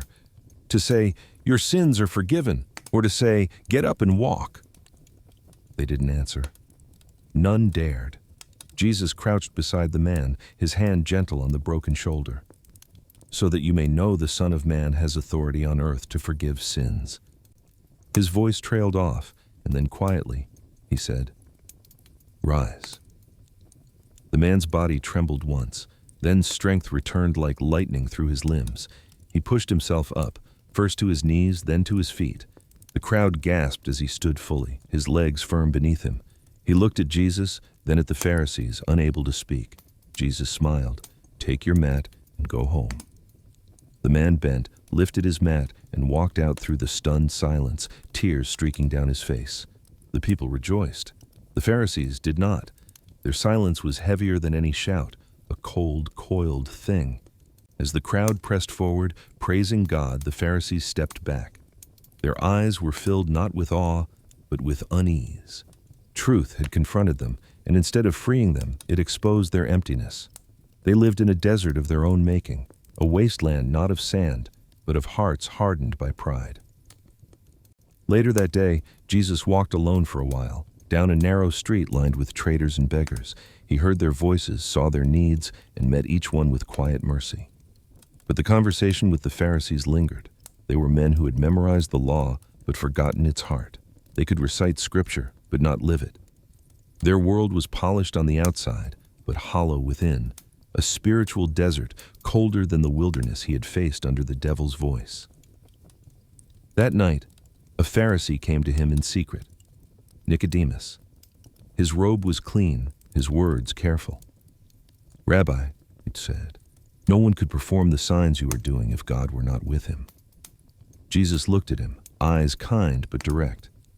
"No one can see the kingdom of God unless they are born again." Nicodemus frowned, confused. How can someone be born when they are old? And so, once again, he spoke truth, patient, gentle, unflinching. He explained that rebirth was not of the flesh but of the spirit, not through rules but through faith. Nicodemus listened, caught between reason and revelation. When he left, his heart was stirring, proof that even in barren places life can still begin to grow. Days passed, and more confrontations followed. The Pharisees questioned everything, his authority, his companions, his miracles. They whispered among themselves, trying to trap him in words, hoping to expose him before the crowds. But each question they crafted became their own snare. "Why do you eat with sinners?" they demanded once, watching as he sat with tax collectors and fishermen. Jesus smiled softly. "It is not the healthy who need a doctor, but the sick. I came not to call the righteous, but sinners to repentance." The simplicity of his words cut through their pretense like light through fog, yet the more he revealed truth, the more they recoiled. Love made them uncomfortable, mercy made them angry. His very existence was proof that their religion had lost its pulse. One evening, after teaching in the synagogue, he stepped outside into the cooling air. The stars hung low and bright, and a faint wind carried the scent of dust and olive leaves. He looked back toward the temple, knowing what awaited: misunderstanding, resistance, and the slow rise of hatred. Still, his eyes held peace. The same calm he carried through the desert now burned quietly within him. The wilderness had taught him to endure hunger. This new desert, the one of hardened hearts, would teach him to endure rejection. Behind him, the murmurs of dissent grew louder. The Pharisees spoke of law and purity, but what filled their words was fear. Fear of losing control, fear of light uncovering darkness, fear of a man who refused to bow to their power. And yet, he did not stop. He continued to heal, to teach, to forgive, walking straight through their desert with the living water they refused to drink. His voice remained steady, his heart unwavering, his compassion endless. But somewhere in that growing crowd of believers and skeptics alike, a darker current began to form, a quiet, calculating intent. The tension grew. The cross began to cast its early shadow. The road through Samaria shimmered under the weight of the sun. Dust rose around his sandals, clinging to the edges of his robe. The disciples had gone ahead into the nearby town to buy food, leaving him alone to rest by an ancient well. Jacob's well, a place heavy with history, worn smooth by generations who came searching for water, and perhaps, unknowingly, for something more. Jesus sat at the edge, the cool shadow of the stone ring falling across his lap. The air was still except for the faint rustle of dry leaves and the hum of distant insects. His throat ached from thirst, but his eyes stayed fixed on the path ahead. He knew someone was coming. She appeared just as the heat reached its fiercest, a woman carrying a jar, her pace steady but wary. She came alone, though no one fetched water at this hour. Her sardakomo. Isolation spoke louder than words. Shame had a way of dictating when one could appear in public. When she saw him sitting there, her steps faltered. Jews did not speak to Samaritans, and certainly not men to women in the open. She tried to look away, to keep her distance. But then he spoke, his voice gentle, unguarded, almost weary. "Will you give me a drink?" Her brows furrowed, caught between surprise and suspicion. "You are a Jew," she said slowly, "and I am a Samaritan woman. How can you ask me for a drink?" Jesus looked at her, eyes calm, unflinching. "If you knew the gift of God," he said softly, "and who it is that asks you for a drink, you would have asked him, and he would have given you living water." She blinked, unsure if he was mocking her. "Sir," she replied, her tone cautious, "you have nothing to draw with, and the well is deep. Where can you get this living water?" He smiled faintly. "Everyone who drinks from this well will thirst again, but whoever drinks the water I give will never thirst. It will become in them a spring of water, welling up to eternal life." Something in his words pierced through her practiced cynicism. She laughed, not out of disbelief, but to mask the ache his words stirred. "Then give me this water," she said, "so I won't get thirsty and have to keep coming here." "Go," he said gently. "Call your husband and come back." Her smile faded. The air thickened with silence. "I have no husband," she said quietly. Jesus nodded, his gaze kind, not condemning. "You are right when you say you have no husband. You've had 5, and the man you live with now is not your husband. What you've said is true." Her heart stumbled. The truth was never spoken aloud here, not in this village, not to strangers. Her entire life had been built on avoiding such moments. Yet, he said it not with scorn, but with understanding, as though her pain had a name he already knew. "Sir," she whispered, "I see you are a prophet." She looked toward the mountain in the distance, desperate to change the subject. "Our ancestors worshipped on this mountain, but you Jews claim the place to worship is in Jerusalem." Jesus followed her gaze. "A time is coming," he said, "when you will worship the Father neither on this mountain nor in Jerusalem. True worshipers will worship in spirit and truth, for these are the kind the Father seeks." Spirit and truth. The words settled deep in her chest, deeper than she could understand. "I know the Messiah is coming," she murmured, almost to herself. "When he comes, he will explain everything." He looked at her fully now, the heat shimmering around them like firelight. "I who speak to you," he said, "am he." Her breath caught. The world seemed to tilt. The sun, the well, her shame, all fading beneath the weight of that truth. It wasn't judgment she felt, but revelation, a love so clear it exposed everything false within her, and didn't flinch. She left her jar where it stood. The water she came for no longer mattered. She ran, her feet kicking up dust as she hurried toward the town she once avoided.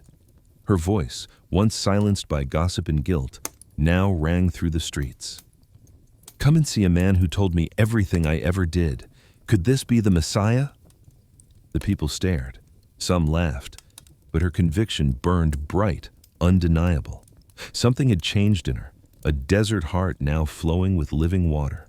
They followed her, curious, drawn by the fire in her eyes. Meanwhile, the disciples returned, puzzled to find him speaking with a Samaritan woman, though none dared ask why. They offered him food, but he shook his head. "I have food you know nothing about," he said. They exchanged confused glances. "Could someone have brought him something to eat?" one whispered. Jesus smiled faintly. "My food," he said, "is to do the will of him who sent me and to finish his work." He looked toward the village where figures were now approaching. Men, women, children. "Open your eyes," he said to his disciples, "and look at the fields. They are ripe for harvest." And indeed, the harvest came. The people of Samaria gathered around him, listening, questioning, believing. They asked him to stay, and he did. 2 days of teaching, of healing, of hearts turned from thirst to fullness. The woman watched from the crowd, tears streaking her cheeks. What began in shame had ended in salvation. Her story was no longer a wound, but a testimony. Her desert had become a garden, and as they believed because of her words, word of him began to spread beyond Samaria, from one soul's awakening to many. Night had fallen heavy over the lake. The stars that usually shimmered above Galilee hid behind thick clouds, and the air hung damp and restless. The disciples worked the oars with practiced rhythm, their movements steady at first, but unease lingered in every breath. The wind had begun to shift. Not the playful breeze that usually danced across the water, but something darker, deeper, the kind of wind that made fishermen's stomachs tighten with instinct. Jesus lay in the back of the boat, resting on a cushion. His body, weary from the endless days of teaching and healing, finally found stillness. The gentle rocking of the waves seemed to cradle him, but to the others each movement now carried threat. Peter glanced toward the horizon, where flashes of lightning flickered like claws across the clouds. "Storm's coming," he muttered, gripping the side of the boat. Andrew looked over his shoulder at Jesus. "Should we wake him?" "Not yet," Peter said, though his tone betrayed doubt. "He's earned his rest. It'll pass." But it didn't. The first gust hit suddenly, tearing at their cloaks, flinging spray into their faces. The boat rocked hard to one side, water slapping over the edge. The once peaceful lake had turned wild in minutes, waves rising high, then crashing down like hammer blows. The disciples strained against the oars, shouting to be heard over the roar. "Keep her steady," James yelled, voice breaking through the chaos. "We've seen worse." But even seasoned fishermen knew this storm was different. The wind howled as if alive, the waves pulling at them like hands. Water poured in faster than they could bail. Fear clawed its way into every heart. Peter turned toward the stern and shouted, "Master, wake up!" Jesus didn't move at first. The storm raged around him, the sky splitting open with thunder, waves pounding the hull, yet his rest was unbroken. It wasn't the sleep of ignorance, but of absolute peace. Finally, as another wave slammed into the side, the disciples' cries reached him. "Teacher," Andrew shouted, voice hoarse, "don't you care if we drown?" Jesus sat up slowly, the wind whipping through his hair, his robe drenched from the spray. He looked at them, their faces pale with terror, their hands shaking from exhaustion. Then he turned his gaze to the storm. The sea roared, the sky flashed, and Jesus spoke. "Peace, be still." The words were simple, but they carried the weight of creation itself. In an instant, the wind fell silent.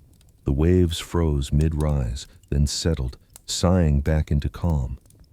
The clouds parted, the moon breaking through to cast silver light across the still water. The boat rocked gently again, the same way it had before, as if nothing had happened at all. The disciples sat in stunned silence, their chests heaved, their knuckles white around the oars. They looked from the sea to him, eyes wide with awe and fear. Jesus looked at them, his tone soft but firm. "Why are you so afraid? Do you still have no faith?" No anger, only truth. The question pierced deeper than the storm had, because they knew it wasn't the sea that frightened them most. It was the realization of who he truly was. Peter swallowed hard, eyes still fixed on the calm water. "Who is this?" he whispered, "that even the wind and waves obey him?" No one answered. The only sound was the quiet lapping of the water against the boat, a rhythm steady and peaceful, almost sacred. The men sat in silence, drenched and trembling as the moonlight danced on the waves. What had moments ago been chaos was now stillness, perfect and complete. The fear that had filled them began to fade, replaced by wonder, not the kind born from spectacle, but from revelation. Jesus leaned back again, closing his eyes. The same peace that had carried him through the desert, through the mountains, through the endless noise of the crowds, now filled the night air. The sea had learned what the wilderness already knew, that when the sun speaks, creation remembers its maker. As they drifted quietly toward the other shore, the disciples said little. The fear of death had passed, but its echo remained. They would not forget how he had stood and faced the storm, how the very elements bowed to his word. Some of them would remember that moment for the rest of their lives, when water, wind, and heart all went still at once. The moon climbed higher, its reflection stretching across the lake like a path of light. Jesus opened his eyes again, watching it shimmer, and for a moment, he thought of the desert, the silence that had once tested him, the stillness that had shaped him. The calm after chaos now felt familiar, almost like an old friend. He smiled faintly, a quiet knowing in his eyes. Storms would come again, louder, crueler, in ways that would shake even the strongest. But for now, peace reigned. The wind had bowed, the waves had obeyed, and the hearts of his followers, still trembling, still learning, had seen a glimpse of glory. The boat glided softly through the water, no sound but the creak of wood and the steady rhythm of the oars. The night air was cool and clear, carrying with it the faint scent of rain washed away. Above them, stars returned to their places, twinkling in quiet worship. Jesus closed his eyes once more, resting, as the others watched in reverent silence. The storm that had terrified them now seemed far away, unreal, like a dream swallowed by peace. The sea stretched endlessly before them, calm and gleaming under the moonlight. The calm after chaos mirrored the silence he once found in the desert.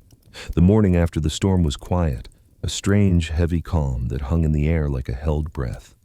The boat slid against the shore of the region of the Gadarenes, its hull scraping lightly on the pebbled sand. The disciples disembarked cautiously, still glancing at the water as though afraid it might rise against them again. But Jesus stepped forward without hesitation. The air here felt different, charged, uneasy, as if the land itself remembered suffering. Not far from the shore, a scream shattered the stillness.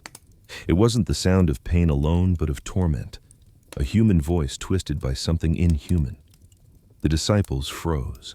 From the tombs carved into the rocky hillside, a man emerged. His body was gaunt, his skin scarred and filthy, his eyes burning with desperation. Chains hung broken from his wrists. The villagers had long abandoned him, too afraid to approach. He lived among the dead, screaming into the night, hurting himself just to feel alive. And now, seeing Jesus, he ran, not to attack, but to collapse at his feet. "What do you want with me, Jesus, Son of the Most High God?" he cried out, his voice layered with others, deep, hollow, countless. "Have you come to torment us before the time?" Jesus looked down at him, his face calm, steady. The man trembled violently, sand clinging to his knees as he convulsed under invisible chains. The disciples took a step back, their fear barely hidden. But Jesus didn't move. His voice was quiet, filled with both power and pity. "What is your name?" "Legion," the voices answered, echoing through the man's throat. "For we are many." The air grew heavier, the wind stilling as though creation itself waited. The voices snarled, pleading and cursing all at once. "Don't send us into the abyss," they begged. "Let us go into the pigs." On the hillside nearby, a herd of pigs grazed, oblivious. Jesus nodded once. "Go!"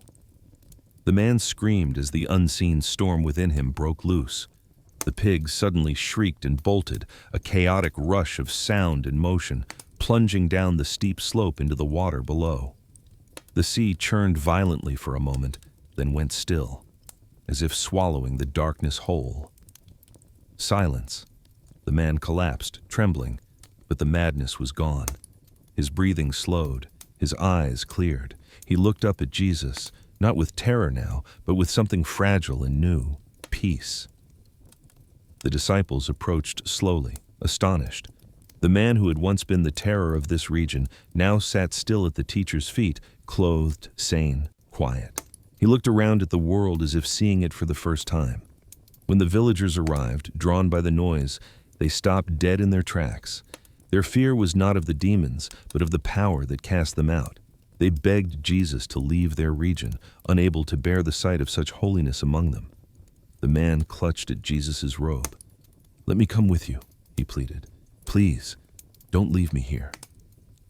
Jesus placed a hand on his shoulder, smiling faintly. "Go home to your people," he said. "Tell them what the Lord has done for you, how he has had mercy on you." The man nodded slowly, tears cutting paths through the dirt on his face. He understood. This was his mission now, not to follow where Jesus went, but to remain where Jesus had healed. As they left the shore behind, the disciples glanced back at him standing among the rocks. One man, against a vast horizon, a living testimony. Jesus watched him too. His expression unreadable, but his eyes held sorrow and compassion in equal measure.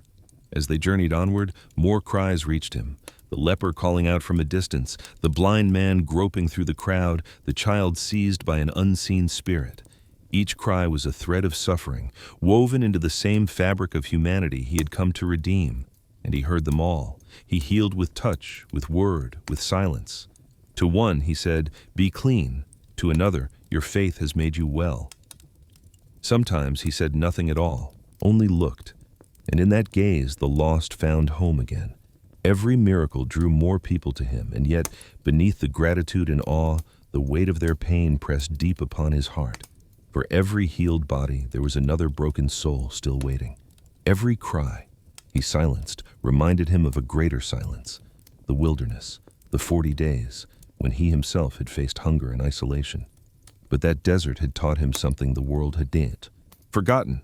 That pain, when offered to the Father, becomes compassion. The suffering of those he met did not repel him, it called him. Each wounded life reminded him why he was here. Each trembling voice echoed the loneliness he once endured beneath the burning sun. Even the disciples began to notice the change in his expression after each miracle, a tenderness deepened by sorrow. The more he healed, the more his eyes seemed to carry both heaven and heartbreak. One evening, as they camped along the roadside, the disciples slept while he remained awake. The stars shimmered above him, and the wind rustled through the trees, whispering faintly through the stillness. He looked toward the distant horizon where Jerusalem lay unseen, far beyond the hills. His body ached from the day's journey, but his spirit stirred restlessly. He knew that every cry he answered now was only a shadow of the greater cry to come, the one that would rise from the cross itself. He closed his eyes, the night pressing close around him, and in the quiet of his heart came a whisper. Not from the crowd, not from the earth, but from the Father. The final battle is still to come. He breathed deeply, steadying himself. The road ahead was long, and the voices of the lost would only grow louder, but he would not turn away. He had faced storms and deserts. He would face darkness too, and when it came, he would meet it the same way he met everything. Not with fear, but with love. The days had grown heavier. The crowds followed still, eager for healing, for miracles, for answers, but Jesus felt the weight of what none of them yet understood. His eyes often turned toward the horizon where Jerusalem waited, quiet and ominous like a gathering storm. The time of teaching and wonder was drawing toward something deeper, something that would pierce not just flesh, but eternity itself. One evening, he called 3 of his closest, Peter, James, and John. "Come," he said simply, "we are going up the mountain." They followed, weary from travel yet unwilling to question. The climb was steep, the path winding through stone and thorn. The sun had begun its descent, painting the sky with gold and crimson. The air grew cooler the higher they went, the noise of the world fading until only their footsteps and breathing remained. At the summit, silence reigned. Jesus stood still for a long moment, eyes closed, face lifted toward the heavens. The disciples watched, uncertain, the fading light casting long shadows across the rocky ground. Then, as the first stars appeared, something changed. The air around him began to glow, not like fire, not like moonlight, but something otherworldly. It radiated from him, not upon him. The light did not come from above, but from within, spreading outward until his whole being shone with a brilliance that seemed both blinding and gentle. His face, once lined with the weariness of the road, now gleamed like the sun itself. Even his robe, rough and dust-stained, became white, so pure it seemed to pulse with living light. Peter gasped, shielding his eyes. James fell to his knees. John, trembling, could only whisper his name. The air thickened with presence, holy, ancient, alive. And then, out of the radiance, 2 figures appeared. They stood beside him, clothed not in mortal garments, but in the weight of eternity. One was unmistakably Moses, the giver of the law, the one who once stood before a burning bush and spoke with God face to face. The other was Elijah, the prophet of fire, who never tasted death but was carried by the whirlwind into heaven. They spoke with him, voices like the meeting of wind and flame. The disciples could not hear every word, but fragments reached their ears, words of departure, of fulfillment, of Jerusalem. It was as if time itself bent, bringing together the law, the prophets, and the one who would complete them both. Jesus stood between them, light reflecting in his eyes, not the light of creation, but the light that existed before creation. The same spirit that had led him through the desert now surrounded him again, not as a whisper this time, but as glory unveiled. Peter, caught between awe and confusion, stammered, "Lord, it is good for us to be here. If you wish, I'll make 3 shelters, one for you, one for Moses, and one for Elijah." But even as he spoke, a cloud descended from above, bright, weightless, yet powerful. The air trembled. The disciples fell to the ground, faces pressed into the stone, their hearts pounding with holy fear. And from the cloud came a voice, the same voice that once thundered over the Jordan, that had spoken to the prophets and to creation itself. "This is my beloved Son, with whom I am well pleased. Listen to him." The words struck like lightning, not in destruction but in revelation. The mountains seemed to echo with their power. The disciples dared not move, breathless, shaking. Then, slowly, the light began to fade. The brilliance dimmed.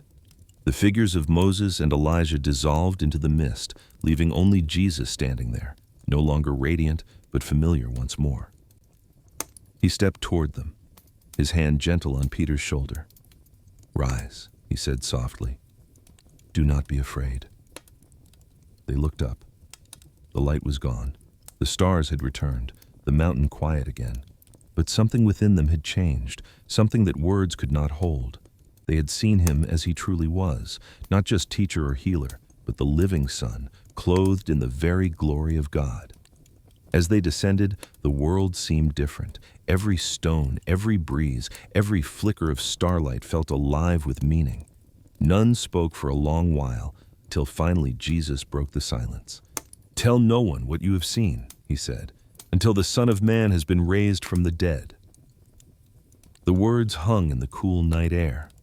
The disciples exchanged glances, confusion and unease shadowing their wonder. Raised from the dead, they did not yet understand, but his tone carried finality, the same stillness that had once followed the calming of the storm, the same peace that filled him in the wilderness. The path downward was steep, and their torches flickered in the wind. Behind them, the mountain loomed, still glowing faintly under the starlight, as if it too remembered what had just taken place. Peter glanced back once, his mind spinning. He wanted to stay on that mountain forever, to hold on to that light, but he knew he couldn't. The vision wasn't meant to keep them above the world. It was meant to strengthen them for what waited below. Jesus walked ahead, steady, silent. The glory that had shone from him now hid beneath the simplicity of flesh once more. Yet his steps carried new weight. The road from here led not to more wonders, but toward something darker, the culmination of everything he had come to fulfill. The cool wind brushed against his face as he looked toward the horizon. Far in the distance, beyond the hills and valleys, lay Jerusalem. Its towers faintly visible in the night, the city slept unaware of what was coming. He exhaled, eyes calm but resolute. The radiance of the mountain lingered faintly in his expression, not as light, but as quiet determination. The vision had passed, but its purpose remained. The time of glory had given way to the path of sorrow, and so he turned his steps toward Jerusalem, toward destiny. The path from the mountain wound downward through dry valleys and narrow passes. Morning broke soft and gold, spilling light across the ridges, but Jesus walked ahead with a stillness that did not belong to dawn. The disciples followed at a distance, whispering among themselves, uncertain whether to speak. The vision on the mountain still burned behind their eyes, too bright, too impossible, and yet he had told them to say nothing. As the sun climbed higher, the dust rose around their feet, clinging to their robes. Villages came and went, crowds gathered and faded. But his focus never wavered. His steps were deliberate, each one leading farther from Galilee and closer to Jerusalem. It wasn't just a journey of distance, it was a walk toward destiny. On the road, he spoke often, not with the fiery tone of a preacher, but with the calm gravity of one who already sees the end. "The Son of Man," he said one morning as they rested beside the Jordan, "will be handed over to the chief priests and teachers of the law. They will condemn him to death and deliver him to the Gentiles. He will be mocked, flogged, and crucified, but on the third day he will rise." The disciples exchanged uneasy glances. Peter frowned, shaking his head as if trying to cast off a shadow. "Lord," he said softly, "say not such things. You are the Messiah. That cannot happen to you." Jesus looked at him, not harshly, but with sorrow. "You think as men think," he said, "not as God does." Peter fell silent, his chest heavy. None of them understood, fully. The miracles, the teachings, the transfigured light, they all pointed to victory, not death. How could the one who calmed storms and raised the dead speak so calmly of his own suffering? But Jesus did not argue further. He simply stood, brushed the dust from his hands, and continued walking. They followed. Along the way, people came to him still, beggars reaching out, mothers calling his name, the desperate pressing forward through crowds. He met each one with compassion, even as his own weariness deepened. He healed the lame, gave sight to the blind, spoke comfort to the broken. Every touch, every word carried the same quiet fire. Those who came near him felt peace, though they did not understand why it felt so heavy, so near to grief. One afternoon, a mother approached, her child limp in her arms. "Lord," she cried, "he has not spoken since birth." Jesus took the boy gently, placing a hand on his head. "Little one," he whispered, "be opened." The child gasped, then laughed, the sound sharp and alive. The mother fell to her knees, sobbing in disbelief. Jesus smiled faintly, then handed the boy back to her. "Go in peace," he said.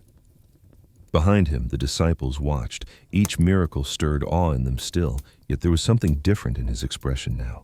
No triumph, no celebration, only purpose. It was as if every act of mercy drew him closer to the inevitable. That evening, as they sat around a small fire under the fading light, John leaned toward him. "Master," he asked softly, "why do you speak of death so often now? The people love you. The kingdom grows." Jesus stirred the coals, watching the sparks rise. "Because love," he said, "will cost everything." The fire crackled. No one spoke after that.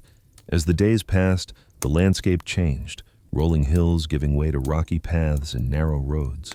Travelers came and went, merchants with their carts, pilgrims heading toward the city for the coming Passover.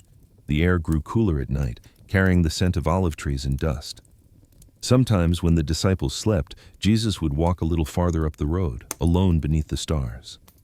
The silence reminded him of the desert, those 40 days of hunger and trial when he had first faced the voice of temptation. But the stillness no longer felt hostile. It was familiar, even comforting. In the solitude, he spoke quietly to the Father, words too intimate for others to hear. He asked not for escape, but for strength, to endure, to obey, to love through pain. The same spirit that had sustained him in the wilderness still rested within him, guiding each step. He felt its steady presence now, not as power, but as peace. When dawn returned, the disciples often found him already awake, watching the horizon. They saw exhaustion in his body, yes, but something unbreakable in his eyes. It was as though he walked through a storm invisible to all but heaven, yet his faith, desert-tested, mountain-forged, did not waver. In one small village, as they shared bread among themselves, James broke the silence. "Master," he said, "if you must suffer, what of us? What is our place in all this?" Jesus looked at him gently. "You will follow," he said, "though not yet. Each of you has a road, and each road leads through its own cross." The words lingered in the air, heavy but tender. The disciples didn't fully understand, but something inside them shifted. Following him was no longer about miracles or crowds. It was about surrender. The sun dipped low as they walked again, its fading light casting long shadows that stretched across the winding path. The road grew narrower, hemmed by stone and thorn, the air cooler, more solemn. Even the wind seemed to whisper of what was coming. Jesus led the way, his steps steady, his face set toward the city in the distance, the city that would reject him, the place where heaven and hell would collide. The disciples followed, uncertain, yet unwilling to turn back. The laughter of past days faded behind them, replaced by the quiet rhythm of sandals on dry earth. And as twilight deepened around them, Jesus glanced ahead, where the path curved toward Jerusalem. The road narrowed, and the shadow deepened. Night had fallen over Jerusalem, and the city slept under the uneasy stillness of Passover's Eve. The streets, once alive with festival songs, were now quiet. Only the soft clatter of distant guards and the whisper of the wind in the olive trees broke the silence. Beyond the walls, across the darkened valley, Jesus walked with his disciples toward a familiar place, the garden called Gethsemane. It was a place he had come to often, a refuge from the noise and demands of the crowds. But tonight, the air itself seemed heavy, as though creation knew what was coming. The moon hung pale behind drifting clouds, its light falling across the gnarled trunks of the olive trees. Ancient sentinels that had witnessed centuries of prayers, yet never one like this. When they reached the garden's edge, he stopped. His face was calm, but his eyes carried the weight of something far beyond exhaustion. "Sit here while I go over there and pray," he said quietly. The disciples nodded, their movements sluggish with confusion and fear. They did not understand the fullness of this night, though their hearts felt its gravity. He took Peter, James, and John with him, walking deeper into the grove. The air grew cooler, shadows thicker, the ground soft with fallen leaves. Then he stopped again. The strength in his posture faltered for the first time. He sank to his knees, pressing his hands into the earth. "My soul," he whispered, voice breaking, "is overwhelmed with sorrow, even to the point of death. Stay here and keep watch with me." The three watched him stumble a few paces farther, then collapse to the ground. His body trembled under the weight of invisible agony, the stillness of it. The garden wrapped around him like a shroud. He lifted his face toward the heavens and began to pray. "Father," he breathed, "if it is possible, let this cup pass from me." The words barely left his lips before the silence swallowed them. His chest heaved, the sound of his breath ragged in the dark. He pressed his forehead into the soil, the smell of earth and oil filling his lungs. "Yet not my will," he said, voice trembling, "but yours be done." It was the prayer only the desert could have taught him, the prayer of surrender, born from hunger, from obedience, from the long silence between need and trust. There was no audience here, no crowd to witness his strength or devotion, only the night, the trees, and the Father's will. A shiver ran through him, not from cold, but from the magnitude of what was before him. The weight of the world, every lie, every cruelty, every sin, pressed upon his spirit. The coming cross loomed not as wood and nails, but as the full separation between light and darkness. He could already feel its ache. He prayed again, more desperate now. "Father, if you are willing, take this cup from me." The words cracked, breaking into silence. Sweat gathered on his brow, thick and dark, falling to the ground like drops of blood. The olive branches above swayed lightly in the breeze, whispering the same refrain that carried through eternity: obedience, even unto death. He lifted his face again, the moonlight catching the streaks along his cheeks. His body trembled, but his resolve deepened. "Not my will," he said again, more firmly this time. "Yours." A faint rustle stirred nearby, the disciples unable to stay awake. Peter leaned against a tree, eyes closed, his breathing slow and even. James and John lay curled on the ground, lost to exhaustion. A pang of loneliness struck Jesus' heart. Even now, in his greatest need, no one could share the burden. He walked to them, his steps unsteady, and found them asleep. "Could you not keep watch with me for 1 hour?" he asked softly. Peter stirred, rubbing his eyes, shame coloring his face. Jesus' tone was not angry, only sorrowful. "Watch and pray," he said, "that you will not fall into temptation. The spirit is willing, but the flesh is weak."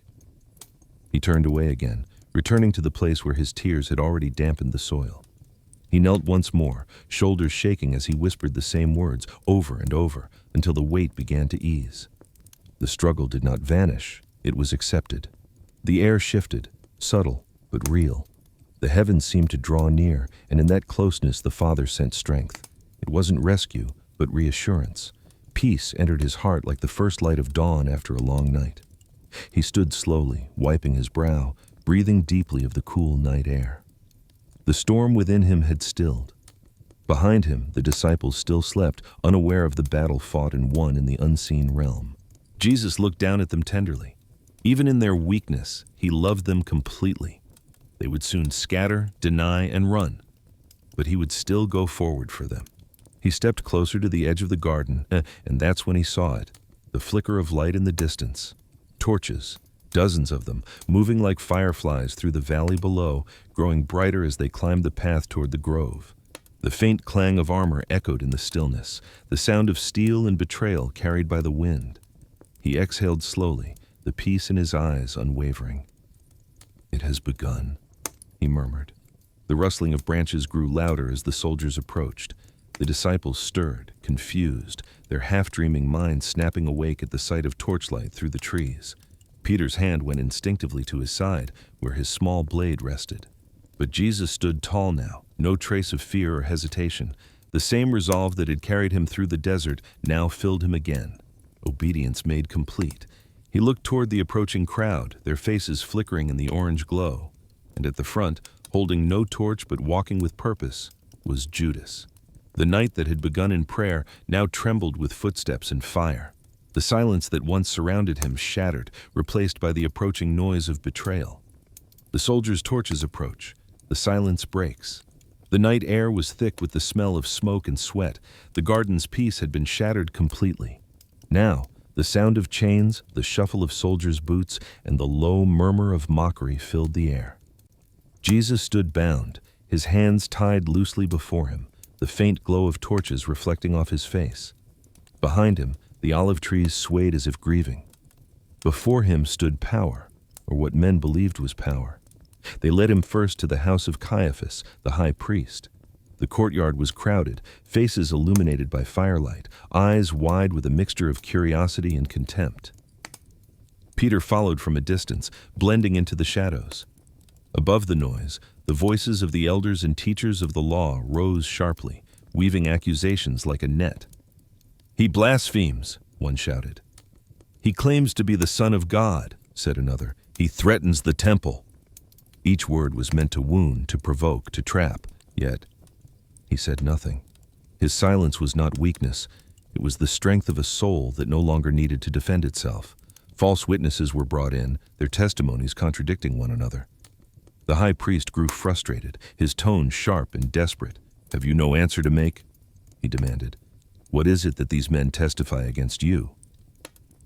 Still, Jesus remained silent. His eyes were calm, steady, unblinking. The same stillness that had carried him through the desert now filled this hall of accusation. The wilderness had stripped him of every illusion. He no longer feared the noise of men. Finally, Caiaphas stood, his robe rustling in anger. "I charge you under oath by the living God," he said, voice trembling. "Tell us if you are the Messiah, the Son of God." Jesus lifted his gaze, meeting the priest's eyes. His voice was soft, but each word fell heavy as truth itself. "You have said so, but I tell you this, from now on you will see the Son of Man seated at the right hand of power and coming on the clouds of heaven." The room erupted. Caiaphas tore his robe in feigned outrage, his cry echoing off the stone walls. "Blasphemy!" he shouted. "What further need have we of witnesses? You have heard it yourselves." They surged forward, spitting, striking him across the face. Someone blindfolded him, and voices rose in cruel laughter. "Prophesy to us, Messiah! Who struck you?" They hit him again, each blow meant to humiliate rather than harm, as though their mockery could undo what heaven had already set in motion. Outside, Peter stood by a fire, trying to remain unseen. A servant girl pointed at him. "You were with him," she said. Panic flared in his chest. "I don't know him," Peter replied quickly.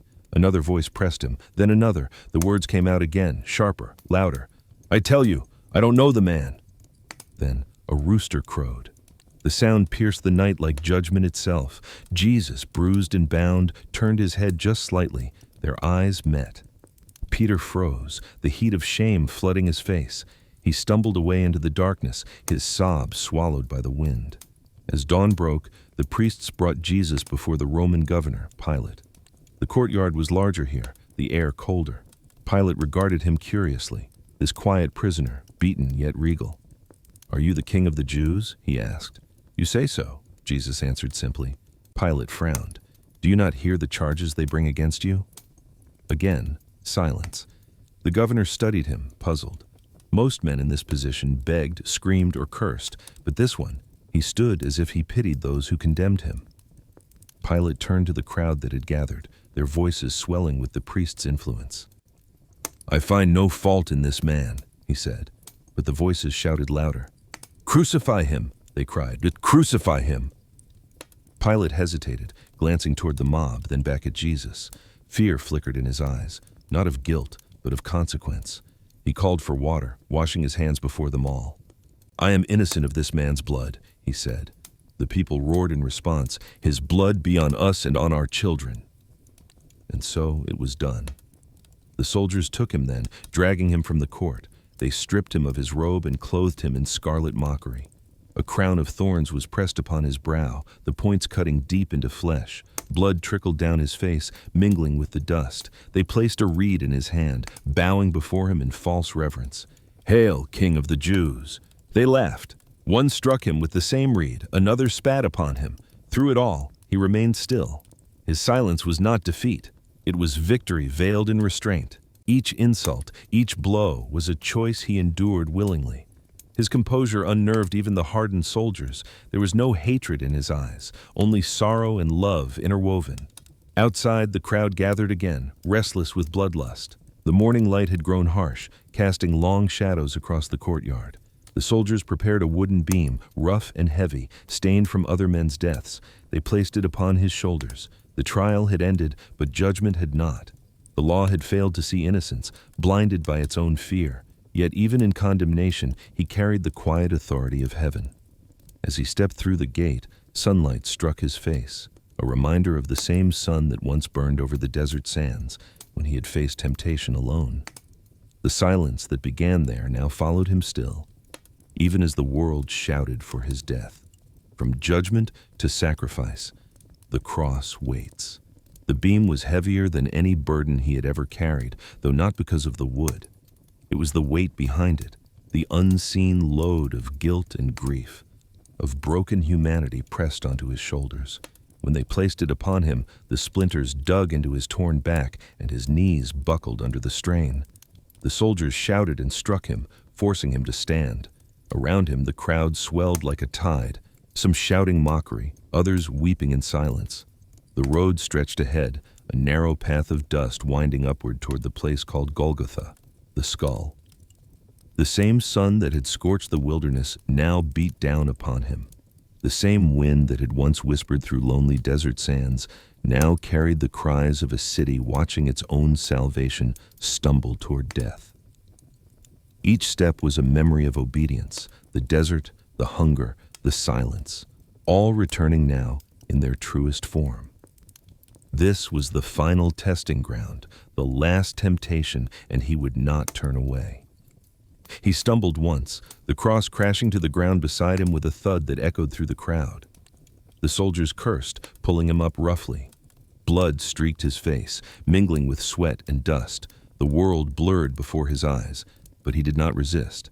His breath came in ragged gasps, yet even through the pain, his lips moved in prayer.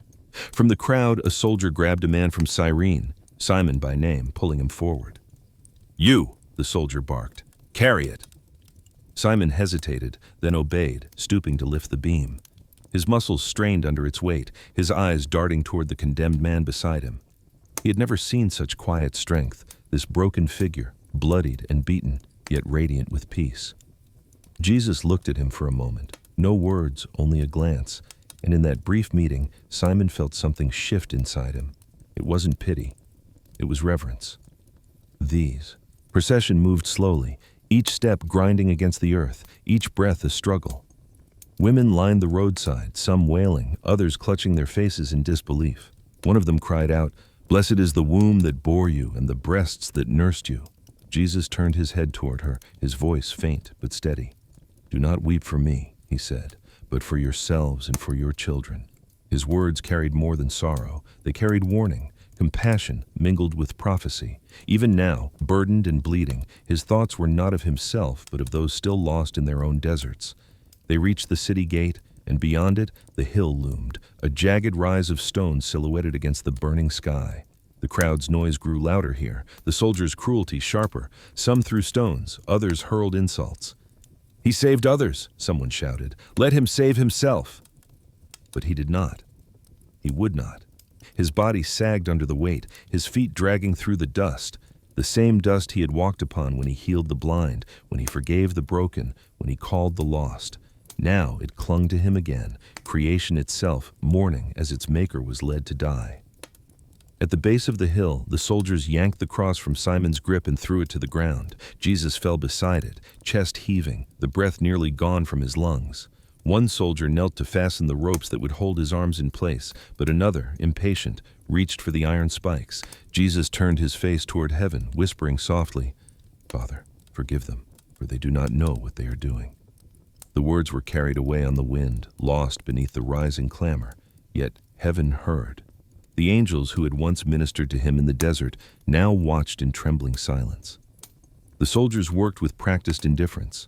They had done this many times before, but never to one who met their violence with grace. One pressed his arm down, another raised the hammer.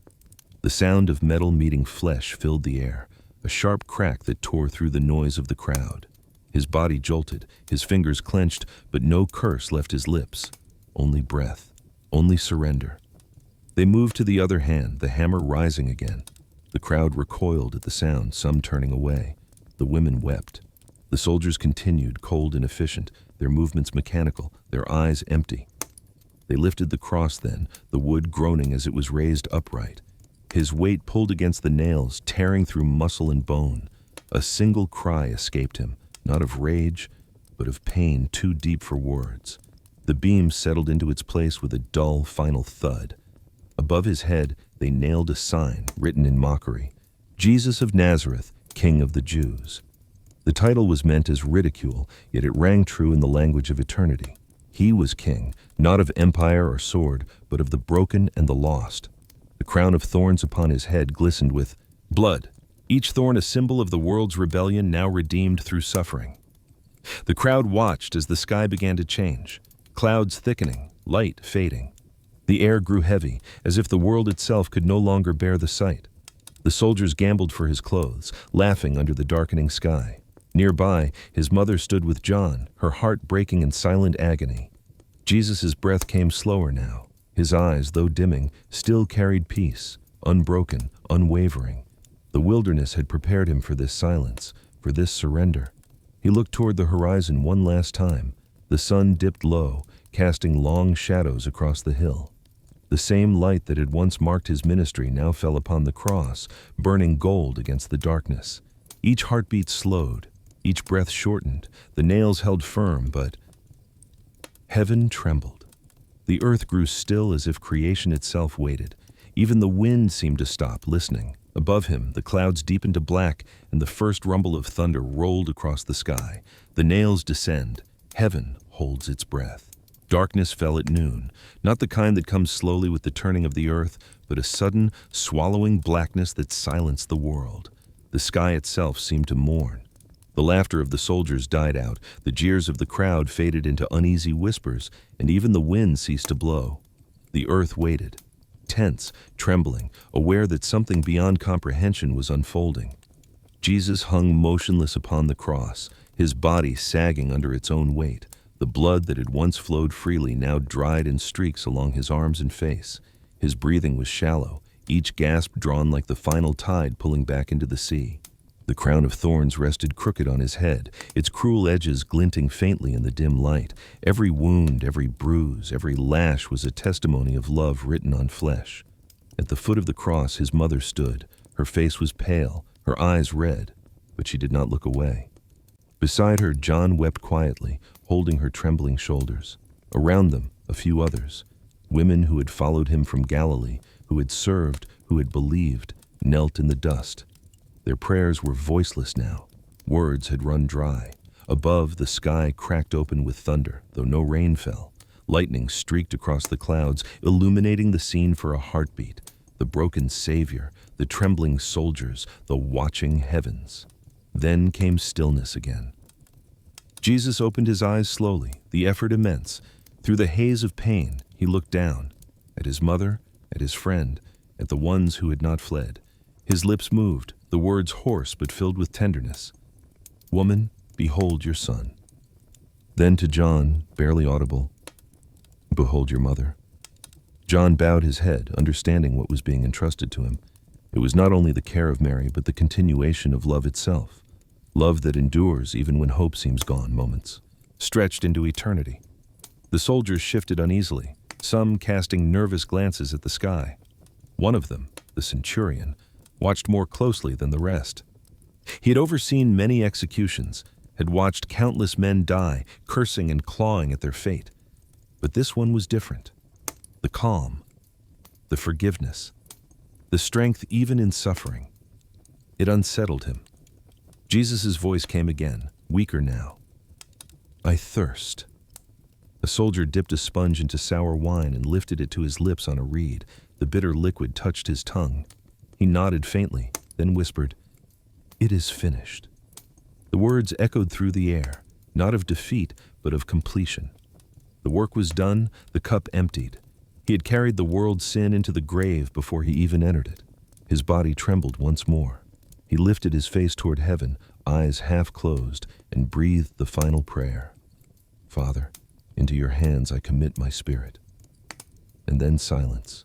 His head fell forward, the weight of the world finally released. For a moment, time itself seemed to stop. Then the earth answered. The ground beneath the hill quaked violently, splitting open the rocks. The cross shuddered. From the city below came the sound of chaos. The temple veil, tearing from top to bottom, the sacred barrier between God and man ripped apart by unseen hands. Dust filled the air, and the soldiers stumbled back, faces pale. The centurion fell to his knees, his voice trembling. Surely this was the Son of God. The sky wept at last, rain pouring over the hill, washing the blood into the earth. The crowd dispersed, some in terror, others in hollow silence. Only a few remained, Mary, John, and two others, staring at the broken body upon the cross. The rain could not cleanse their grief, it only deepened it. When evening came, a man named Joseph of Arimathea, a quiet follower of Jesus, went to Pilate and asked for permission to take the body. Pilate, weary and uneasy, granted it. Joseph and Nicodemus came with linen and spices, working carefully, reverently. They lowered him from the cross, the lifeless body of the one who had given life to all. Mary reached out to touch his face, her fingers brushing the cold skin. No words passed her lips, but her tears said everything. She watched as they wrapped him in linen, layer by layer, as if to protect what the world had destroyed. They carried him through the garden nearby where a tomb waited, new, unused, carved into stone. The air was thick with the scent of myrrh and earth. Inside, they laid him gently upon the slab. The flicker of a torch cast shifting shadows across his still form. Joseph rolled the stone across the entrance, the sound heavy and final. It echoed through the night like the closing of an age. Outside, the women lingered, their torches dim in the rain. They wept softly, but even their sorrow was swallowed by the silence. The soldiers posted by the tomb stood like statues, their armor glinting faintly in the sea. Dying light. And then, quiet. The same silence that had filled the desert, that had tested the sun in solitude, now filled the world. No bird sang, no wind moved. Creation itself seemed to hold its breath. The Savior lay still, wrapped in the stillness of death. Yet even here, beneath the stone, something stirred, faint, unseen, unstoppable. The silence was not the end. It was the pause before the symphony. In the unseen depths of eternity, light was already beginning to form. A dawn waiting behind the darkness, a heartbeat gathering strength within the tomb. The world did not yet know, but the third day was already whispering beneath the stone. The dawn of the third day whispers beneath the tomb. The night had ended, but the light had not yet come. The sky hung dim and gray, that fragile hour before dawn when the world seems to hold its breath between darkness and day.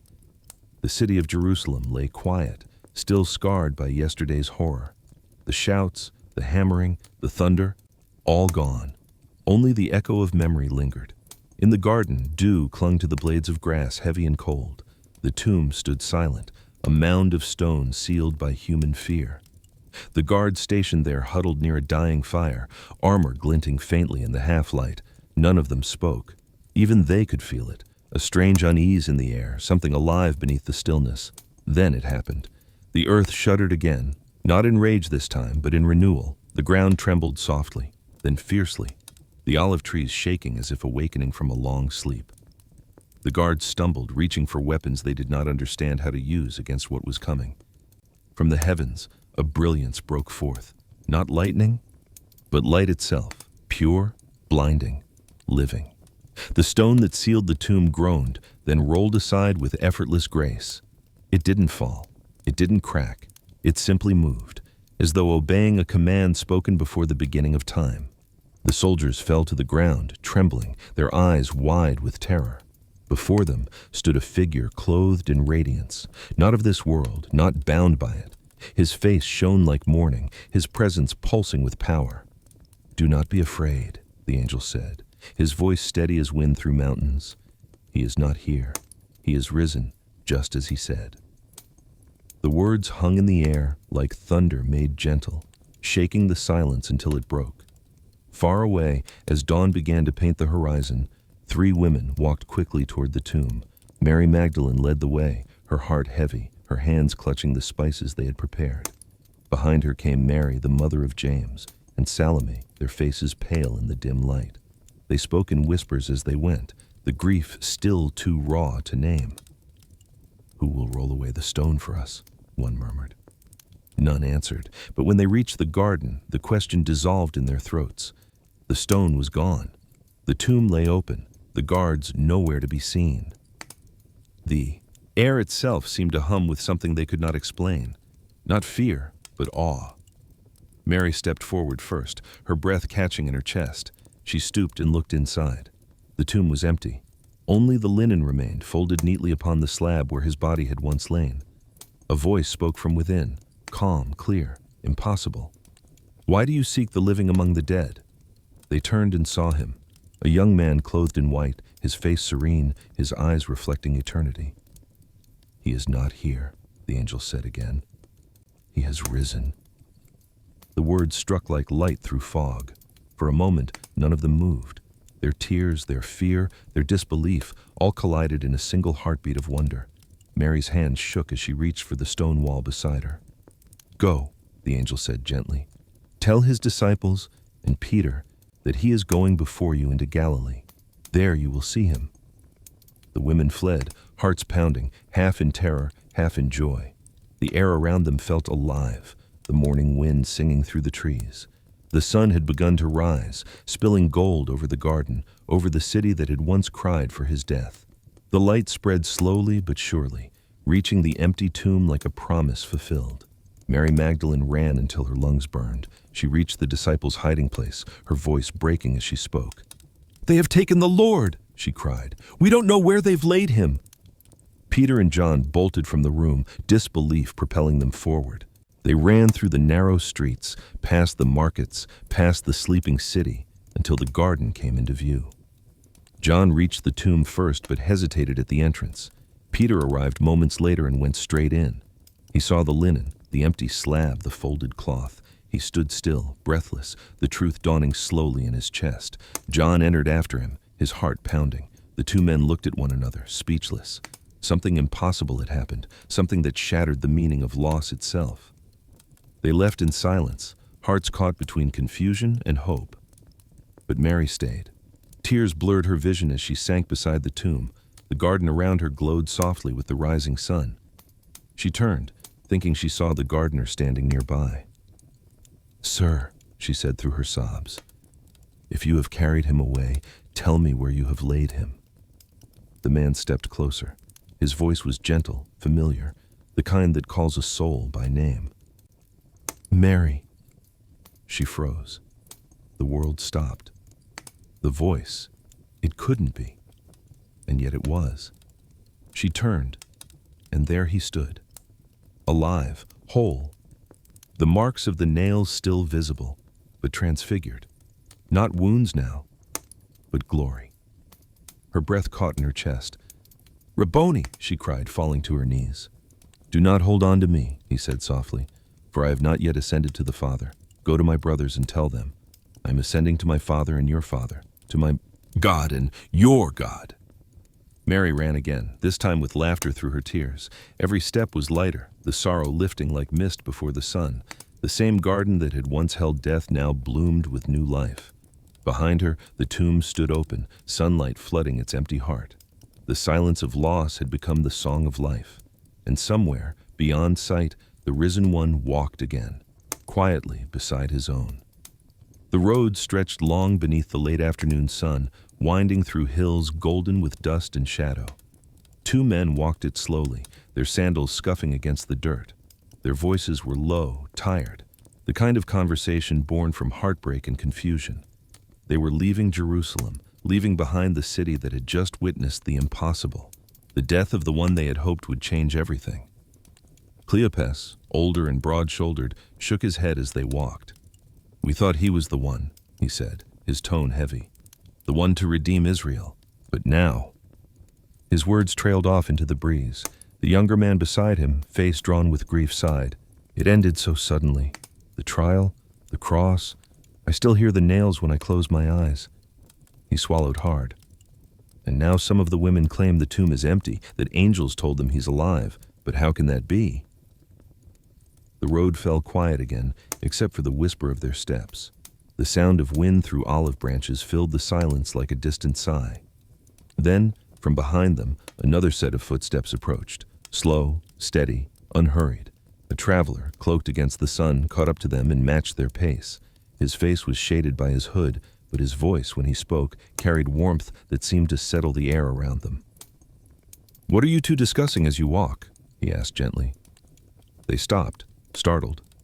Cleopas looked at him, half in disbelief. "Are you the only one visiting Jerusalem who doesn't know the things that have happened these last few days?" The stranger's tone was calm, almost curious. "What things?" Cleopas exhaled sharply, his grief spilling into frustration. "About Jesus of Nazareth," he said. "He was a prophet, powerful in word and deed before God and all the people. But our leaders handed him over to be sentenced to death, and they crucified him. We had hoped he was the one who would redeem Israel, but it's been 3 days, and now—" He hesitated, rubbing his forehead. "Now, some women in our group said they saw a vision of angels, saying he was alive. We went to the tomb, but found nothing." The stranger walked in silence for a moment, eyes fixed on the path. Then he said quietly, "How foolish you are, and how slow to believe all that the prophets have spoken. Did not the Messiah have to suffer these things before entering his glory?" They both looked at him, startled by his certainty. He began to speak again, not preaching, but telling stories, ancient words, familiar and yet suddenly alive. He spoke of Moses and the burning bush, of Isaiah's suffering servant, of David's psalms that whispered of resurrection.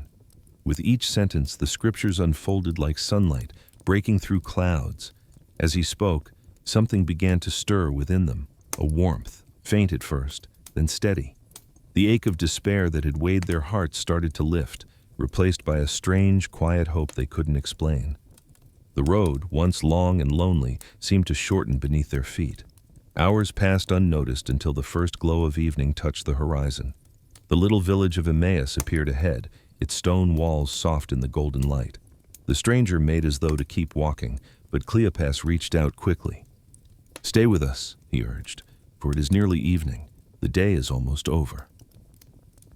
The man nodded, and they entered a small house. The oil lamp inside flickered weakly, casting gentle light over the table where bread and wine were set. The stranger sat with them, quiet, almost contemplative. When he reached for the bread, their eyes followed his hands. Scarred hands, familiar hands. He lifted it, gave thanks, and broke it. The sound of tearing bread filled the room, and in that moment, their vision cleared. The veil lifted. They saw him. It was no traveler, no stranger. It was him, Jesus, alive. The same eyes that had once looked on them with compassion now shone with unbroken light.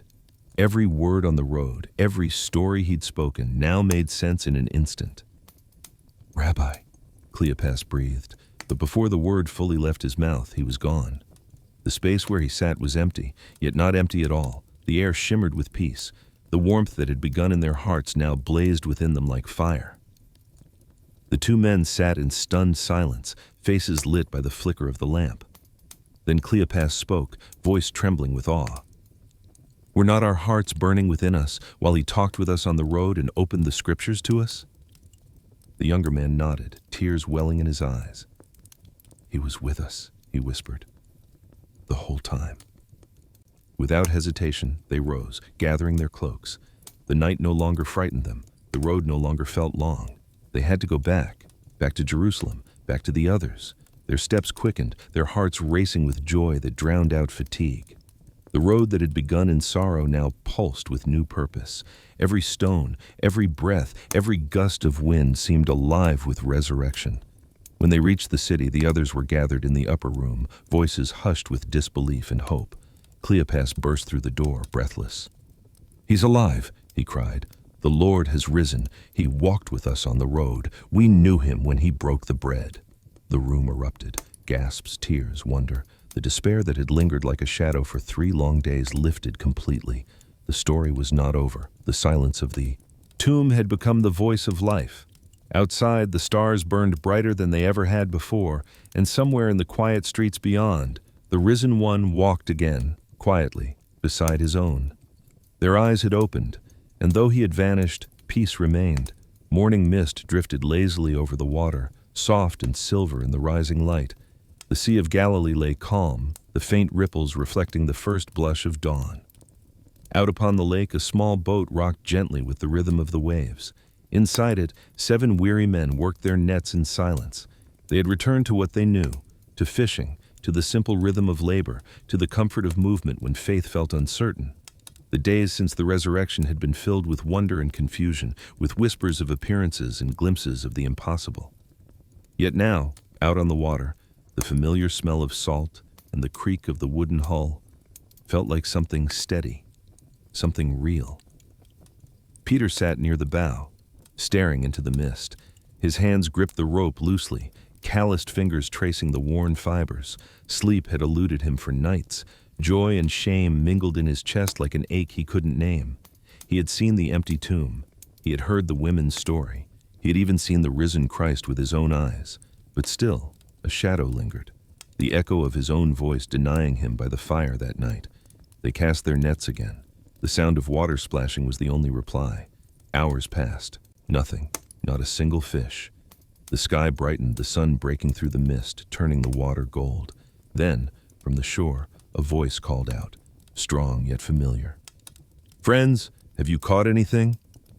Peter looked up, squinting toward the figure standing near the water's edge. He couldn't make out the face, but something in the tone stirred his heart. "No," John called back. "Nothing." The man cupped his hands around his mouth and shouted, "Throw your net on the right side of the boat, and you will find some." The disciples exchanged puzzled glances. Still, they obeyed. The net plunged into the water, sinking deep. Seconds passed. Then the rope pulled taut, heavy, alive. The men grunted and strained as the net filled, thrashing with fish. Too many to count. John froze mid-pull, realization dawning across his face. He turned to Peter, eyes wide. "It is the Lord," he whispered. Before the words had fully left John's lips, Peter was already moving. He grabbed his cloak, threw it around himself, and dove into the water. The cold struck him like truth, sharp and purifying. He swam hard toward the shore, every stroke a desperate prayer. When his feet finally touched the sand, he stumbled out, dripping, gasping. And there he was. Jesus stood beside a small fire, smoke curled upward, carrying the scent of burning wood and roasting fish. Bread lay beside it on a flat stone. The sight hit Peter like memory. Another fire, another night, another set of questions. Jesus smiled. "Bring some of the fish you've just caught." Peter hurried back to the boat, helping the others drag the net ashore. It was full, 153 fish, though the net hadn't torn. They stared at it, astonished. Then Jesus spoke again, his tone soft but commanding. "Come and have breakfast." The words were ordinary, yet sacred. The Son of God, conqueror of death, inviting them to eat. They gathered around the fire, the warmth seeping into their chilled hands. No one asked, "Who are you?" They knew. Every glance, every heartbeat told them this was real. Jesus took the bread, broke it, and gave it to them, just as he had before. Then the fish. The simple act carried more power than any sermon. It was fellowship reborn, love made tangible. For a long while no one spoke. The crackle of the fire, the hiss of roasting fish, the gentle lapping of waves filled the silence. The world felt both vast and intimate, heaven and earth meeting beside the sea. When they had eaten, Jesus turned his eyes to Peter. The others fell quiet, sensing what was coming. The firelight flickered across both their faces, one marked by divine peace, the other by unhealed remorse. "Simon, son of John," Jesus said softly, "do you love me more than these?" Peter's throat tightened. "Yes, Lord," he said quickly. "You know that I love you." Jesus nodded. "Feed my lambs." A pause. The wind shifted. The fire crackled. "Simon, son of John," Jesus said again, "do you love me?" Peter swallowed, his heart pounding. "Yes, Lord, you know that I love you." "Tend my sheep." The third time came like a blade, but not one meant to wound. "Simon, son of John, do you love me?" Peter's eyes burned. 3 questions, 3 denials, each one now redeemed by love spoken aloud. He lowered his head, voice trembling. "Lord, you know all things. You know that I love you." Jesus smiled, not the smile of joy alone, but of completion. "Feed my sheep," he said. The words fell like healing rain. What fear had broken, grace now restored. The fire that had once been a symbol of betrayal now burned with forgiveness. Peter felt it deep within, not condemnation, but renewal. Jesus rose then, looking out over the water. "When you were young," he said, "you dressed yourself and went where you wanted. But when you are old, others will stretch out your hands, and someone else will lead you where you do not want to go." Peter understood. It was not a warning, but a calling. A life poured out in the same love that had saved him. Jesus turned to him, meeting his eyes one final time. "Follow me." The words carried the same weight they had the first time he'd heard them by this very sea, yet now they held something more. Redemption, restoration, purpose. The fire burned lower as the sun climbed higher. The men sat in quiet awe, the warmth of the flames reflecting the warmth of grace. Rekindled within them, the same fire that had once tested him now warmed those who loved him. He spoke gently to Peter, restoring what fear once broke. The morning light had fully claimed the sea. The fire's embers glowed low, sending thin trails of smoke into the air that smelled of salt and grace. The disciples sat quietly, the meal finished, but no one wished to move. The waves whispered against the shore, their rhythm steady and eternal, as if echoing the heartbeat of the one who now stood among them. Peter's heart still burned from the words, "Feed my sheep." They echoed in his chest, softer than command but deeper than suggestion. He didn't fully understand what it meant yet, but he knew it was not about fish or bread or boats. It was about something eternal, about care, about love that reached farther than comfort. Jesus stood facing the water, the sunlight tracing gold along his robe. His hands, still marked by the wounds of crucifixion, rested easily at his sides. He turned to Peter, eyes steady, patient. "Do you remember," he said quietly, "the night you cast your net and caught nothing?" Peter nodded, his voice barely a whisper. "Yes, Lord. And you told me to throw it again. And you obeyed," Jesus said, "even when it made no sense." He stepped closer, his voice carrying the weight of the sea. "That is what love does. It trusts even when it doesn't understand." Peter lowered his gaze. He could still feel the shame of his denial, the sound of his own voice betraying his heart by the fire that night. Yet the fire before him now was different. It did not burn to condemn, but to purify. Jesus had not asked those 3 questions to wound him, but to heal what had been broken inside him. "You will lead, Peter," Jesus said softly, "but not as the world leads, not with power or pride, but with service, the way I have served you." Peter looked up, confusion and awe warring in his eyes. "How can I lead anyone, Lord?" he asked. "I failed you when it mattered most." Jesus smiled faintly. "That's why you can lead," he replied, "because you know what it is to fall and be lifted again. My flock needs shepherds who understand weakness, not to judge, but to guide." The other disciples listened quietly, their eyes wide, their hearts stirred. They had all been changed by what they'd witnessed, but this moment felt different. It was no longer about following miracles or witnessing glory. It was about becoming what he had been to them. Jesus walked a few steps down the shore, the water lapping around his feet. "Love must become action," he said, not looking back but speaking loud enough for all to hear. "Faith is not just belief, it is bread for the hungry, water for the thirsty, healing for the broken." He turned then, facing them fully. "Feed my sheep," he said again, "care for my people. Teach them what I taught you, not with words alone, but with the way you live." John closed his eyes, remembering the tenderness in every miracle, the patience in every lesson. Thomas, who had once doubted, felt his heart soften, the memory of his own disbelief now transformed into understanding. Matthew thought of the outcasts, the forgotten ones he had once ignored when he sat at his tax table. Each of them realized in that quiet morning that they were being called not just to believe, but to become. Peter stepped closer to Jesus. "Where will we go first?" he asked. "What will you have us do?" Jesus looked out over the horizon where the sea met the sky, endless, radiant. "You will go where love is needed," he said, "and you will find me there." The words settled into them like seed into soil.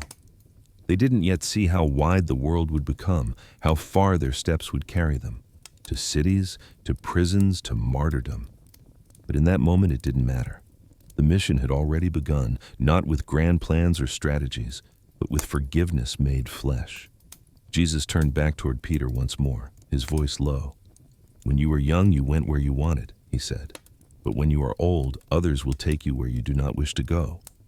Peter understood. This path would not lead to comfort. It would end as his masters had, in surrender, in sacrifice. But now, fear no longer had hold of him. The love that had once seemed too vast to grasp now filled him, steady and sure. He looked around at the others, at John, quiet and steady, at Andrew, hopeful, at Thomas, humbled, at James, strong in silence. These were not just followers anymore. They were brothers, bound by something deeper than flesh or purpose. Jesus walked among them once more, his footsteps leaving no trace on the sand. "Peace be with you," he said. The same words he had spoken in the upper room now settled over them again. Peace not as escape, but as strength. As the sun climbed higher, its warmth spread across the shore. The fire burned low, the fish eaten, but its scent lingered, a reminder of fellowship, of calling. The men stood watching as Jesus moved a little farther ahead, the wind tugging lightly at his robe. He looked back at them, eyes bright, timeless. "Follow me," he said again. The words carried the weight of everything that had ever been spoken, from the first, "Come and see," to the final, "It is finished." They were an invitation, a command, and a promise all at once. Peter felt something deep within him settle, a peace that had eluded him for so long. He nodded. "Always," he said softly. Jesus smiled, the kind of smile that belongs to eternity, and turned his gaze toward the horizon. The disciples watched him walk along the water's edge until the distance blurred him into light. The waves shimmered where he had been, the reflection of morning sun dancing like living flame. And in their hearts, something new took root. Not fear, not grief, but purpose. The same purpose that had driven him now burned quietly in them. They would feed, they would teach, they would love, because he had first loved them. The circle was closing now. The wilderness of the human heart, once barren, fearful, divided, was becoming fertile ground. From death had sprung life. From denial had grown devotion. From silence had risen song. The desert within man was now fertile. The days that followed were filled with an almost unbearable beauty, a stillness that hummed with meaning. The disciples moved through the world as if half awake, caught between wonder and farewell. Jesus appeared among them often, not as a ghost or shadow, but as life itself. Walking, speaking, eating, laughing. His presence was no longer bound by walls or distance. He came and went like the wind, uncontainable yet always near. Once, he appeared while they were sharing bread in the upper room. Once by the shore again, when they had returned to the water, unsure what to do next. And once in a quiet olive grove where he spoke not of miracles or signs, but of love, the kind that endures after sight fades. Each time he reminded them of what was coming. "You will receive power when the Holy Spirit comes upon you," he told them.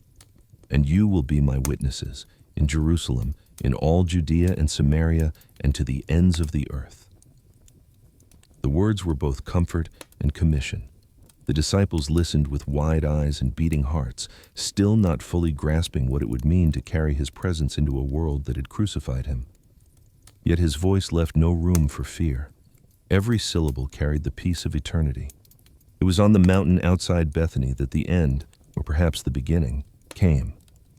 The morning air was bright, the sky stretched wide above them, clear and endless. They followed him up the slope in silence, the path winding between wildflowers and olive trees. Every footstep felt sacred, every breath weighted with anticipation. When they reached the crest, the view opened before them, the city of Jerusalem gleaming in the distance, the same city that had once condemned him now bathed in light. The disciples gathered around, uncertain, waiting for him to speak. Jesus turned toward them. The wind caught the edge of his robe, lifting it gently. His face shone with a peace too deep for words, not the light of the transfiguration, fierce and blinding, but a softer radiance, the quiet glow of fulfilled purpose. "All authority in heaven and on earth has been given to me," he said. "Go therefore and make disciples of all nations, baptizing them in the name of the Father and of the Son and of the Holy Spirit. Teach them to obey everything I have commanded you." He looked at each of them in turn. Peter, still humbled yet burning with faith, John, calm and steady, Thomas, no longer doubting, Mary, the first to believe beyond the tomb. His gaze rested on them as if memorizing their faces, not because he would forget, but because he loved them as deeply as the stars love the night. "And surely," he said softly, "I am with you always." To the very end of the age, the words settled over them like warm rain, soaking into the deepest parts of their being. It was not a promise of safety, but of presence. Not that pain would be absent, but that he would never be. A quiet fell over the mountain. Even the wind seemed to pause. Then, slowly, he lifted his hands in blessing. The gesture was simple, yet it carried the weight of heaven. His fingers traced the air, unseen power rippling outward like waves through water. The disciples bowed their heads. The memory of his touch, his voice, his laughter flooded them all at once. Every miracle, every word, every look of compassion. Tears blurred their eyes, but they didn't wipe them away. This was sacred ground. And then he began to rise. It was not sudden, not dramatic. His body lifted gently from the earth as though the air itself carried him. His robe fluttered lightly, the hem brushing against sunlight. The disciples fell to their knees, gazing upward, their hearts torn between awe and grief. He rose higher and higher, the brightness around him deepening until he was a figure of pure light. His hands were still raised, the blessing still upon them. And then he was gone. The sky remained wide and blue, but he was hidden from their sight. The disciples stood motionless, staring upward, until a voice broke the silence. "Men of Galilee," two figures in shining white said, standing beside them, "why do you stand looking into the sky? This same Jesus who has been taken from you into heaven will come back in the same way you saw him go." The disciples turned their eyes from the sky to one another. The world felt both emptier and fuller than it ever had. He was gone, yet not gone. The air still carried his peace. The earth still held his warmth. The words "I am with you" always pulsed through them like breath. They walked down the mountain slowly, the sun behind them, the world before them. With each step, the truth grew clearer. His absence was not loss, but transformation. He had not left them. He had moved deeper into everything. When they reached the city, the streets that once feared his name now seemed alive with possibility. The disciples entered the upper room again, the same place where he had once broken bread, and gathered together. Their faces glowed not with sorrow, but with something fierce and luminous. Peter looked around the room, his voice steady. "We will do as he said," he whispered. "We will feed his sheep. We will carry his word. We will not be afraid." They knelt together, hearts lifted toward heaven. Outside, the wind began to stir, faint at first, then stronger. It moved through the streets like breath returning to lungs. It filled the corners of the city, whispering through walls and windows. The story was not ending. It was only beginning again. His ascent did not end the story. It transformed it. Jerusalem was alive again. The city pulsed with sound, merchants shouting in the streets, animals bleating, travelers from every nation speaking in a dozen different tongues. It was the Feast of Pentecost, 50 days after Passover, and pilgrims filled every alley and courtyard. The air was thick with heat, the smell of baked bread, the echo of songs rising from the Temple Mount. Yet amid the celebration, one house held a deeper anticipation, the kind that trembles in the air before a storm. Inside, the disciples waited, about 120 of them, gathered in an upper room lit only by morning light slipping through the shutters. The same room where he had once broken bread now thrummed with quiet expectancy. They prayed together, not with rehearsed words, but with hearts open and raw. The promise he had made still lingered in their minds. "You will receive power when the Holy Spirit comes upon you." Peter sat near the window, staring at the city below. The memory of Jesus' final blessing on the mount still glowed in his heart, the warmth of his words, the echo of his promise. Yet the waiting stretched long, and in that waiting, uncertainty tried to creep in. They knew they were to go and tell the world, but how could fishermen, tax collectors, and wanderers carry something so vast? He turned to speak, but before he could, the air changed. It began as a whisper, a low hum that seemed to come from nowhere and everywhere at once. The others looked up, startled.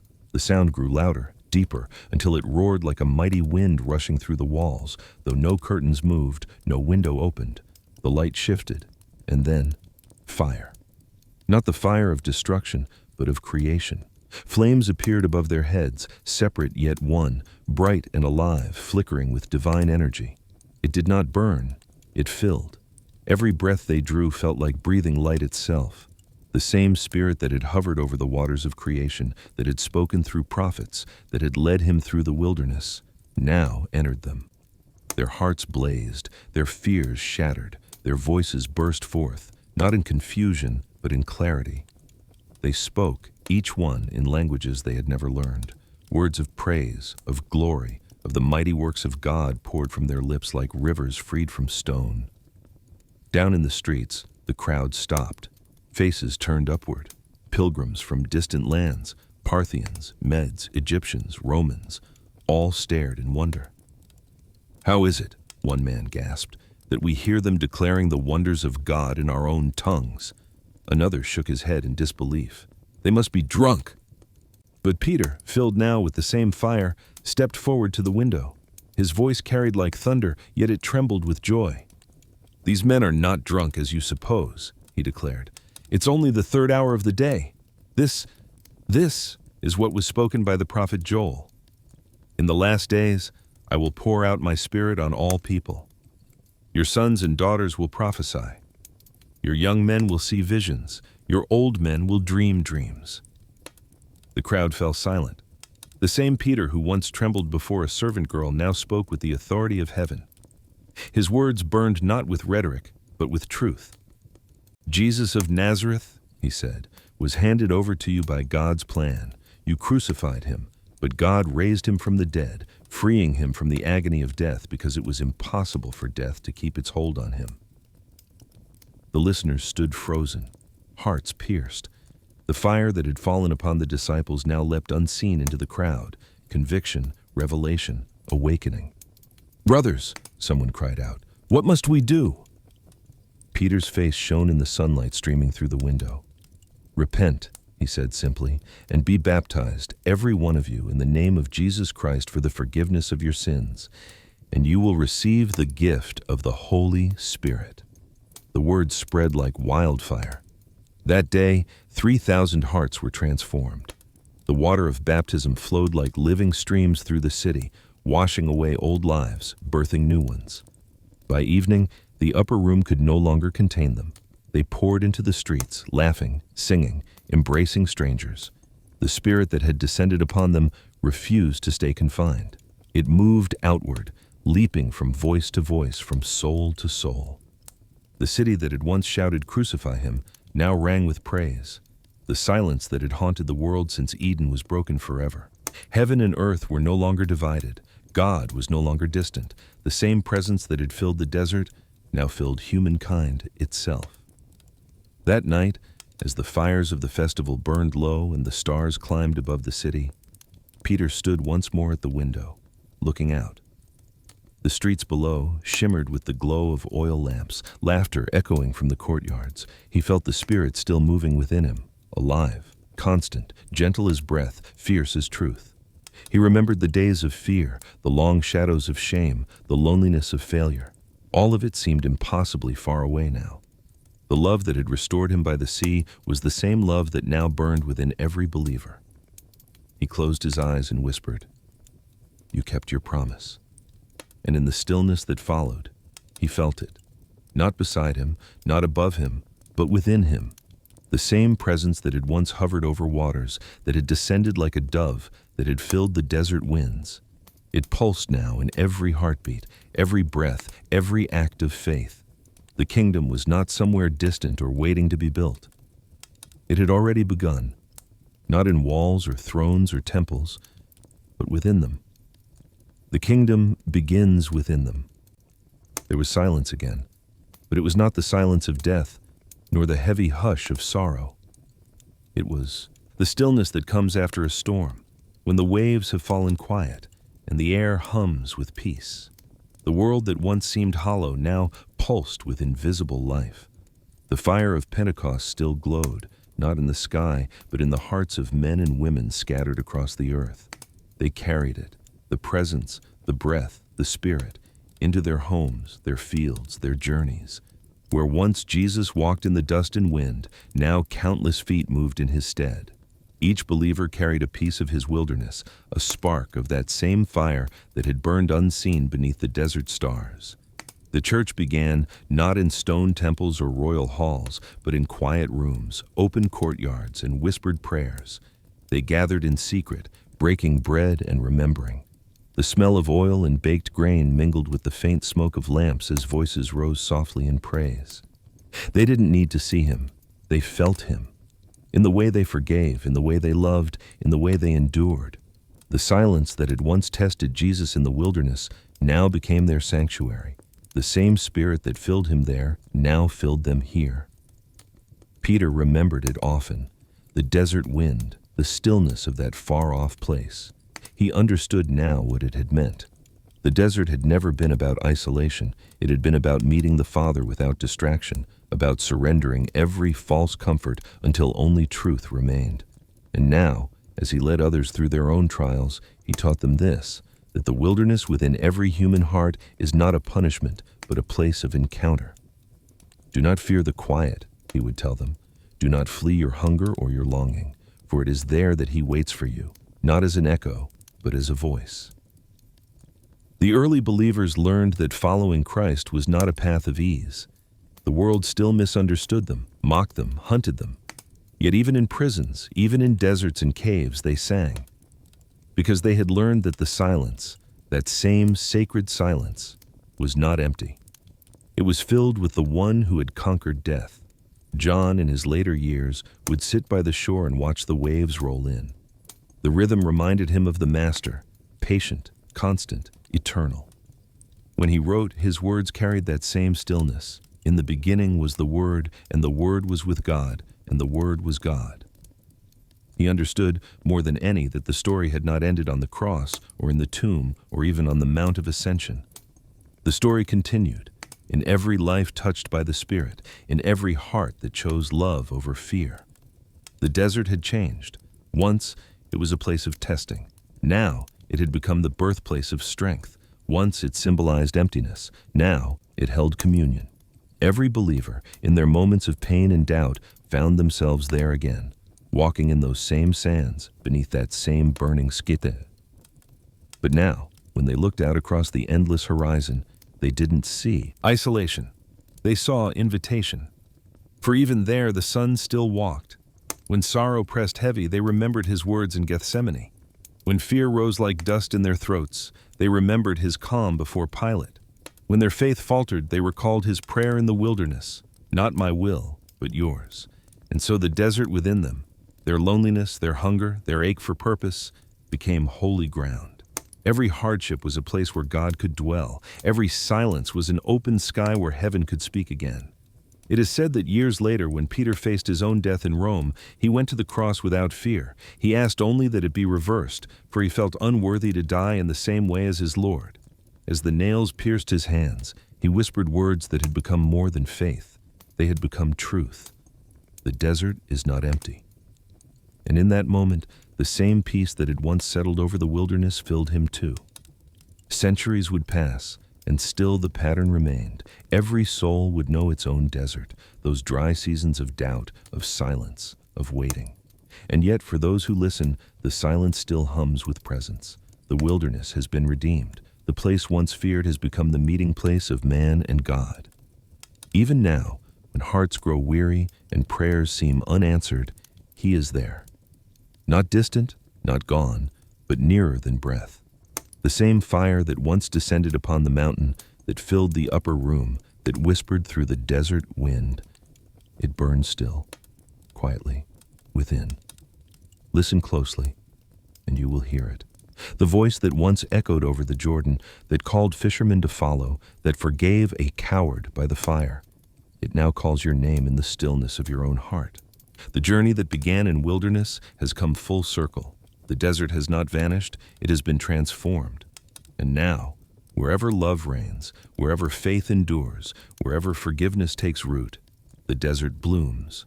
The wind that once carried his cries now carries his peace. The silence that once tested humanity now shelters it. The wilderness that once felt empty now overflows with his victory. The story ends as it began, in silence. But now the silence is not empty. It breathes, it listens, it lives, and in that silence eternal peace settles, for the journey never truly ends.